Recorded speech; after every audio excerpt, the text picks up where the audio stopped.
ನಮಸ್ಕಾರ. G Kannada news DNA ಸ್ವಾಗತ. ನಾನು ಪ್ರವೀಣ್ ಕುಂಬಾರ್.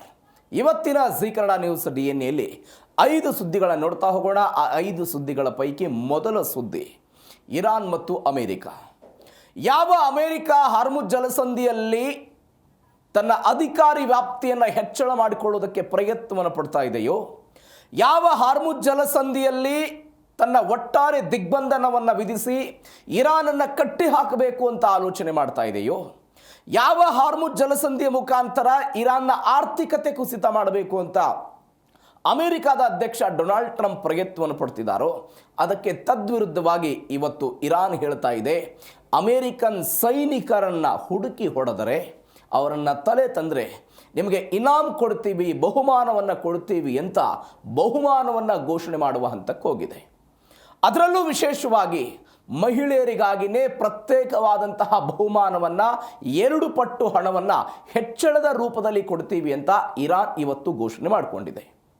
ಇದೇ ಇರಾನ್ ಈ ಹಿಂದೆ ಸಂಸತ್ತಿನಲ್ಲಿ ಡೊನಾಲ್ಡ್ ಟ್ರಂಪ್ ಅವರ ತಲೆ ಕಡಿದ್ರೆ, ಬೆಂಜಮಿನ್ ನೆತನ್ಯಾಹು ಅವರನ್ನು ಹತ್ಯೆ ಮಾಡಿದರೆ, ಕೊಲೆ ಮಾಡಿದರೆ ಅವರಿಗೆ ಬಹುಮಾನವನ್ನು ಕೊಡ್ತೀವಿ ಅಂತ ತನ್ನ ಸಾರ್ವಜನಿಕ ಮಾಧ್ಯಮಗಳು ಮತ್ತು ಆಯಾ ಜನರ ಬಳಿ ಇರುವಂತಹ ಮೊಬೈಲ್ನ ಮುಖಾಂತರ ಸಂದೇಶಗಳನ್ನು ಕೊಡುವ ಪ್ರಯತ್ನದ ಭಾಗವಾಗಿ ಒಂದು ಪ್ರಚೋದನೆ ಕೊಡೋ ಪ್ರಯತ್ನವನ್ನು ಮಾಡಿತ್ತು. ಈ ಪ್ರಚೋದನೆಯ ನಂತರ ಇದೀಗ ಅಮೇರಿಕನ್ ಸೈನಿಕರನ್ನು ಮುಗಿಸಿದರೆ ನಿಮಗೆ ಬಹುಮಾನವನ್ನು ಕೊಡ್ತೀವಿ ಅಂತ ಹೇಳ್ತಿದ್ದಾರೆ. ಹಾಗಾದರೆ ಹೆಂಗೆ ಮುಗಿಸ್ತಾರೆ? ಇರಾನ್ ನೆಲದಲ್ಲಿ ಅಮೆರಿಕ ಸೈನಿಕರು ನೇರವಾಗಿ ಬಂದು ಯುದ್ಧ ಮಾಡ್ತಾ ಇಲ್ಲ, ಅಮೆರಿಕಾಗೆ ಹೋಗಿ ಹತ್ಯೆ ಮಾಡ್ತಾರಾ? ಅಥವಾ ಮಧ್ಯಪ್ರಾಚ್ಯದಲ್ಲಿರುವಂಥ ಸೇನಾ ನೆಲೆಗಳನ್ನು ಗುರಿಯಾಗಿಸಿಕೊಂಡು ಆ ಸೇನಾ ನೆಲೆಗಳಲ್ಲಿರುವಂಥ ಅಮೆರಿಕದ ಸೈನಿಕರನ್ನು ಹತ್ಯೆ ಮಾಡೋದಕ್ಕೆ ಇರಾನ್ ಪ್ರಯತ್ನವನ್ನು ಪಡುತ್ತಾ? ಹೆಂಗಿದರ ಪ್ರಯತ್ನ? ಮೊದಲು ಇದರ ಜೊತೆಗೆ ಇರಾನ್ನಲ್ಲಿ ಕೆಲವೊಂದಿಷ್ಟು ಬೆಳವಣಿಗೆ ಆಯಿತು, ಅಮೆರಿಕಾದಲ್ಲಿ ಮತ್ತೊಂದಿಷ್ಟು ಬೆಳವಣಿಗೆ ಆಗಿ ಡೊನಾಲ್ಡ್ ಟ್ರಂಪ್ ಅವರ ನೀತಿಯ ವಿರುದ್ಧ ಡೊನಾಲ್ಡ್ ಟ್ರಂಪ್ ಅವರು ಪರಮಾಣು ಕಾರ್ಯಕ್ರಮ ಅಥವಾ ಪರಮಾಣು ದಾಳಿಯನ್ನು ಇರಾನ್ ವಿರುದ್ಧ ಮಾಡೋದಕ್ಕೆ ಒಂದು ವ್ಯವಸ್ಥಿತವಾದಂಥ ಪ್ಲಾನ್ ಮಾಡಿಕೊಂಡಿದ್ದಾರೆ ಅಂತ ಅಲ್ಲಿಯ ಮಾಜಿ ಸಂಸದೆಯೊಬ್ಬರು ಆರೋಪವನ್ನು ಮಾಡಿದ್ದಾರೆ. ನಿಜಾನ ಇದು? ಏನಾಯಿತು? ಎಲ್ಲಕ್ಕಿಂತ ಹೆಚ್ಚಾಗಿ ಒಂದು ಸುಳ್ಳು ಸುದ್ದಿಯೂ ಕೂಡ ದೊಡ್ಡ ಮಟ್ಟದಲ್ಲಿ ಸದ್ದು ಮಾಡ್ತಾ ಇದೆ. ಅದು ಭಾರತ ಹರಡಿಸಿದೆ ಅಥವಾ ಭಾರತ ಹೇಳಿಬಿಟ್ಟಿದೆ ಅನ್ನುವಂಥ ರೀತಿಯಲ್ಲಿ ಆ ಸುಳ್ಳು ಸುದ್ದಿ ವ್ಯಾಪಕವಾದಂಥ ಚರ್ಚೆ ಕಾರಣ ಆಗ್ತಾ ಇದೆ. ಏನದು ಸುಳ್ಳು ಸುದ್ದಿ? ಇದೇ ಇವತ್ತಿನ ಜಿ ಕನ್ನಡ ನ್ಯೂಸ್ DNAಯ ಮೊದಲ ಸುದ್ದಿ. ಅಮೆರಿಕ ಸೈನಿಕರ ತಲೆಗೆ ಬಹುಮಾನ ಘೋಷಣೆ ಮಾಡಿದ ಇರಾನ್.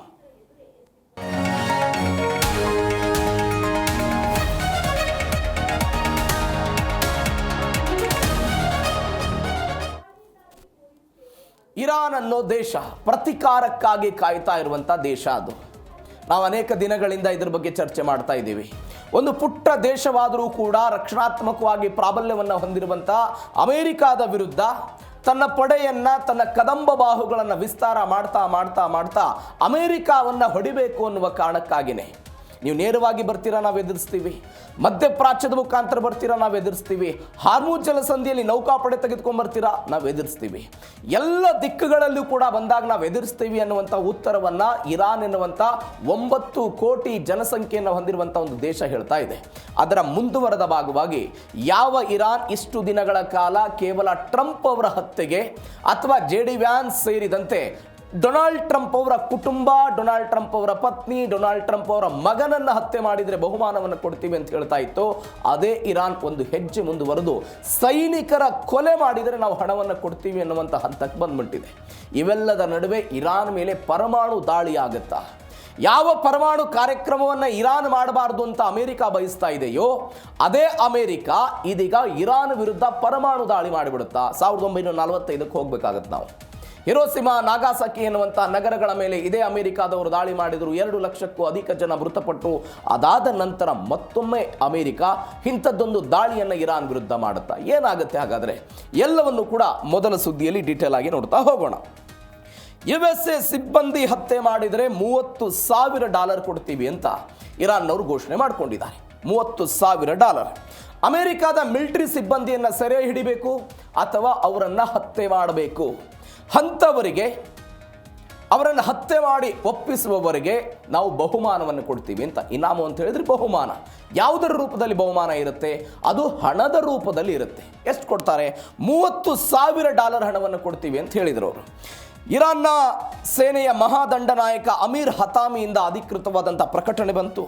$30,000 ಅಂತ ಹೇಳ್ತಿದ್ದಾರೆ. ಅಂದರೆ 5 ಬಿಲಿಯನ್ ಇರಾನಿಯನ್ ತೋಮನ್ ಅಂತ ಕರೀತಾರೆ ಅದನ್ನು, ಆ ಪರಿಪ್ರಮಾಣದಲ್ಲಿ ಆಗುತ್ತೆ. ಇದೇ ಕೆಲಸವನ್ನು ಇರಾನಿ ಮಹಿಳೆಯರು ಮಾಡಿದರೆ ದುಪ್ಪಟ್ಟು ಬಹುಮಾನವನ್ನು ಕೊಡ್ತೀವಿ ಅಂತ ಇದೀಗ ಇರಾನ್ನವರು ಘೋಷಣೆ ಮಾಡ್ಕೊಂಡಿರೋದು. ನೋಡಿ, ಇರಾನ್ನ ಸಂಸತ್ತಿನಲ್ಲಿ ಡೊನಾಲ್ಡ್ ಟ್ರಂಪ್ ಹತ್ಯೆ ಮಾಡಿದರೆ $50 ಮಿಲಿಯನ್ ಹಣವನ್ನು ಇನಾಮ್ ರೂಪದಲ್ಲಿ ಜನರಿಗೆ ಕೊಡ್ತೀವಿ ಅಂತ ಡೊನಾಲ್ಡ್ ಟ್ರಂಪ್ ಅವರ ಹತ್ಯೆಗೆ ಅಥವಾ ಅವರ ಕೊಲೆಗೆ ಒಂದು ಪ್ರಚೋದನೆಯನ್ನು ಇರಾನ್ ಅವರು ಕೊಟ್ಟಿದ್ರು. ಒಂದು ಇದೀಗ ಮಿಲಿಟರಿ ಸಿಬ್ಬಂದಿಯನ್ನು ಹತ್ಯೆ ಮಾಡಿದರೆ ಅಥವಾ ಸೆರೆ ಹಿಡಿದು ತಂದು ಕೊಟ್ಟರೆ $30,000 ಬಹುಮಾನವನ್ನು ಕೊಡ್ತೀವಿ ಅಂತ ಹೇಳ್ತಿದ್ದಾರೆ. ಇದು ಪುರುಷರಿಗಾಯಿತು. ಮಹಿಳೆಯರಿಗೆ ಎಷ್ಟು ಕೊಡ್ತಾರಂತೆ? 30ರ ಡಬಲ್ $60,000 ಹಣವನ್ನು ನಿಮಗೆ ಇನಾಮು ರೂಪದಲ್ಲಿ ಕೊಡ್ತೀವಿ ಅಂತ ಸೇನಾ ಮುಖ್ಯಸ್ಥ ಅಮೀರ್ ಹತಾಮಿ ಹೇಳಿಕೆ ಕೊಡೋ ಪ್ರಯತ್ನವನ್ನು ಮಾಡಿದರು. ಇದರ ಮುಂದುವರೆದ ಭಾಗ ಏನು ಅಂತ ಹೇಳಿದರೆ, ಒಂದು ಸ್ಟೆಪ್ ಮುಂದೆ ಹೋಗಿದೆ ಇರಾನ್. ಅಮೆರಿಕಾದ ಸೈನಿಕರನ್ನು ಕೊಲ್ಲೋದಕ್ಕೆ ಬಳಸುವಂತಹ ಆಯುಧಗಳನ್ನು ಇರಾನ್ ಸರ್ಕಾರ ಅದರ ಮೂಲ ಬೆಲೆಗಿಂತ ದುಪ್ಪಟ್ಟು ಬೆಲೆಗೆ ಖರೀದಿಸಿ ಅದನ್ನು ಮ್ಯೂಸಿಯಂ ರೂಪದಲ್ಲಿ ಮಾಡಿ ಮ್ಯೂಸಿಯಂನಲ್ಲಿ ತರಗಿರ್ತೀವಿ, ಅವರಿಗೆ ಬದಲಾದಂಥ ಆಯುಧವನ್ನು ಕೊಡ್ತೀವಿ ಅಂತ ಇರಾನ್ ಅವರು ಘೋಷಣೆ ಮಾಡಿಕೊಂಡಿದ್ದಾರೆ. ಇದರ ಅರ್ಥ ಏನು? ಯಾವ ಆಯುಧದ ಮುಖಾಂತರ ಇರಾನ್ ಸೈನಿಕರನ್ನು ಹತ್ಯೆ ಮಾಡಲಾಗಿರುತ್ತೋ ಆ ಆಯುಧವನ್ನು ಮ್ಯೂಸಿಯಂನಲ್ಲಿಟ್ಟು ನೋಡಿ, ರಕ್ಷಣಾತ್ಮಕವಾಗಿ ಪ್ರಾಬಲ್ಯ ಸಾಧಿಸಿದಂಥ ದೇಶದ ಸೈನಿಕರನ್ನು ನಮ್ಮ ದೇಶದ ಪ್ರಜೆಗಳ ಹತ್ಯೆ ಮಾಡಿದ್ದಾರೆ ಅಂತ ಮುಂದಿನ ಪೀಳಿಗೆಗೆ ತೋರಿಸಿ ಧಾರ್ಮಿಕವಾಗಿ ದೇಶಾಭಿಮಾನವಾಗಿ ಅವರನ್ನು ಒಗ್ಗೂಡಿಸುವ ಪ್ರಯತ್ನದ ಭಾಗವಾಗಿ ಒಂದು ಮ್ಯೂಸಿಯಂ ತೆರೀತಾರೆ ಎನ್ನುವಂಥ ಸುದ್ದಿಗಳು ಕೂಡ ಇರಾನ್ನಿಂದ ಬರ್ತಾ ಇದೆ. ನಾನು ಅವಾಗಲೇ ಹೇಳಿದೆ, ಒಂದು ಪ್ರಶ್ನೆ ಕಾಡುತ್ತೆ. ಅಮೆರಿಕಾದ ಸೈನಿಕರು ಇವತ್ತು ಇರಾನ್ನ ನೆಲದಲ್ಲಿ ಇಲ್ಲ, ಯಾಕಂದರೆ ನೇರವಾಗಿ ಯುದ್ಧವನ್ನು ಮಾಡ್ತಾ ಇಲ್ಲ.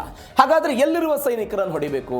ಅದು ಮಧ್ಯಪ್ರಾಚ್ಯದ ಬೇರೆ ಬೇರೆ ಸೇನಾ ನೆಲೆಗಳಲ್ಲಿ ಕಾರ್ಯನಿರ್ವಹಿಸ್ತಾ ಇರುವಂಥ ಅಮೆರಿಕನ್ ಸೈನಿಕರನ್ನು ಹೊಡಿಬೇಕು ಅನ್ನೋದು ಒಂದು.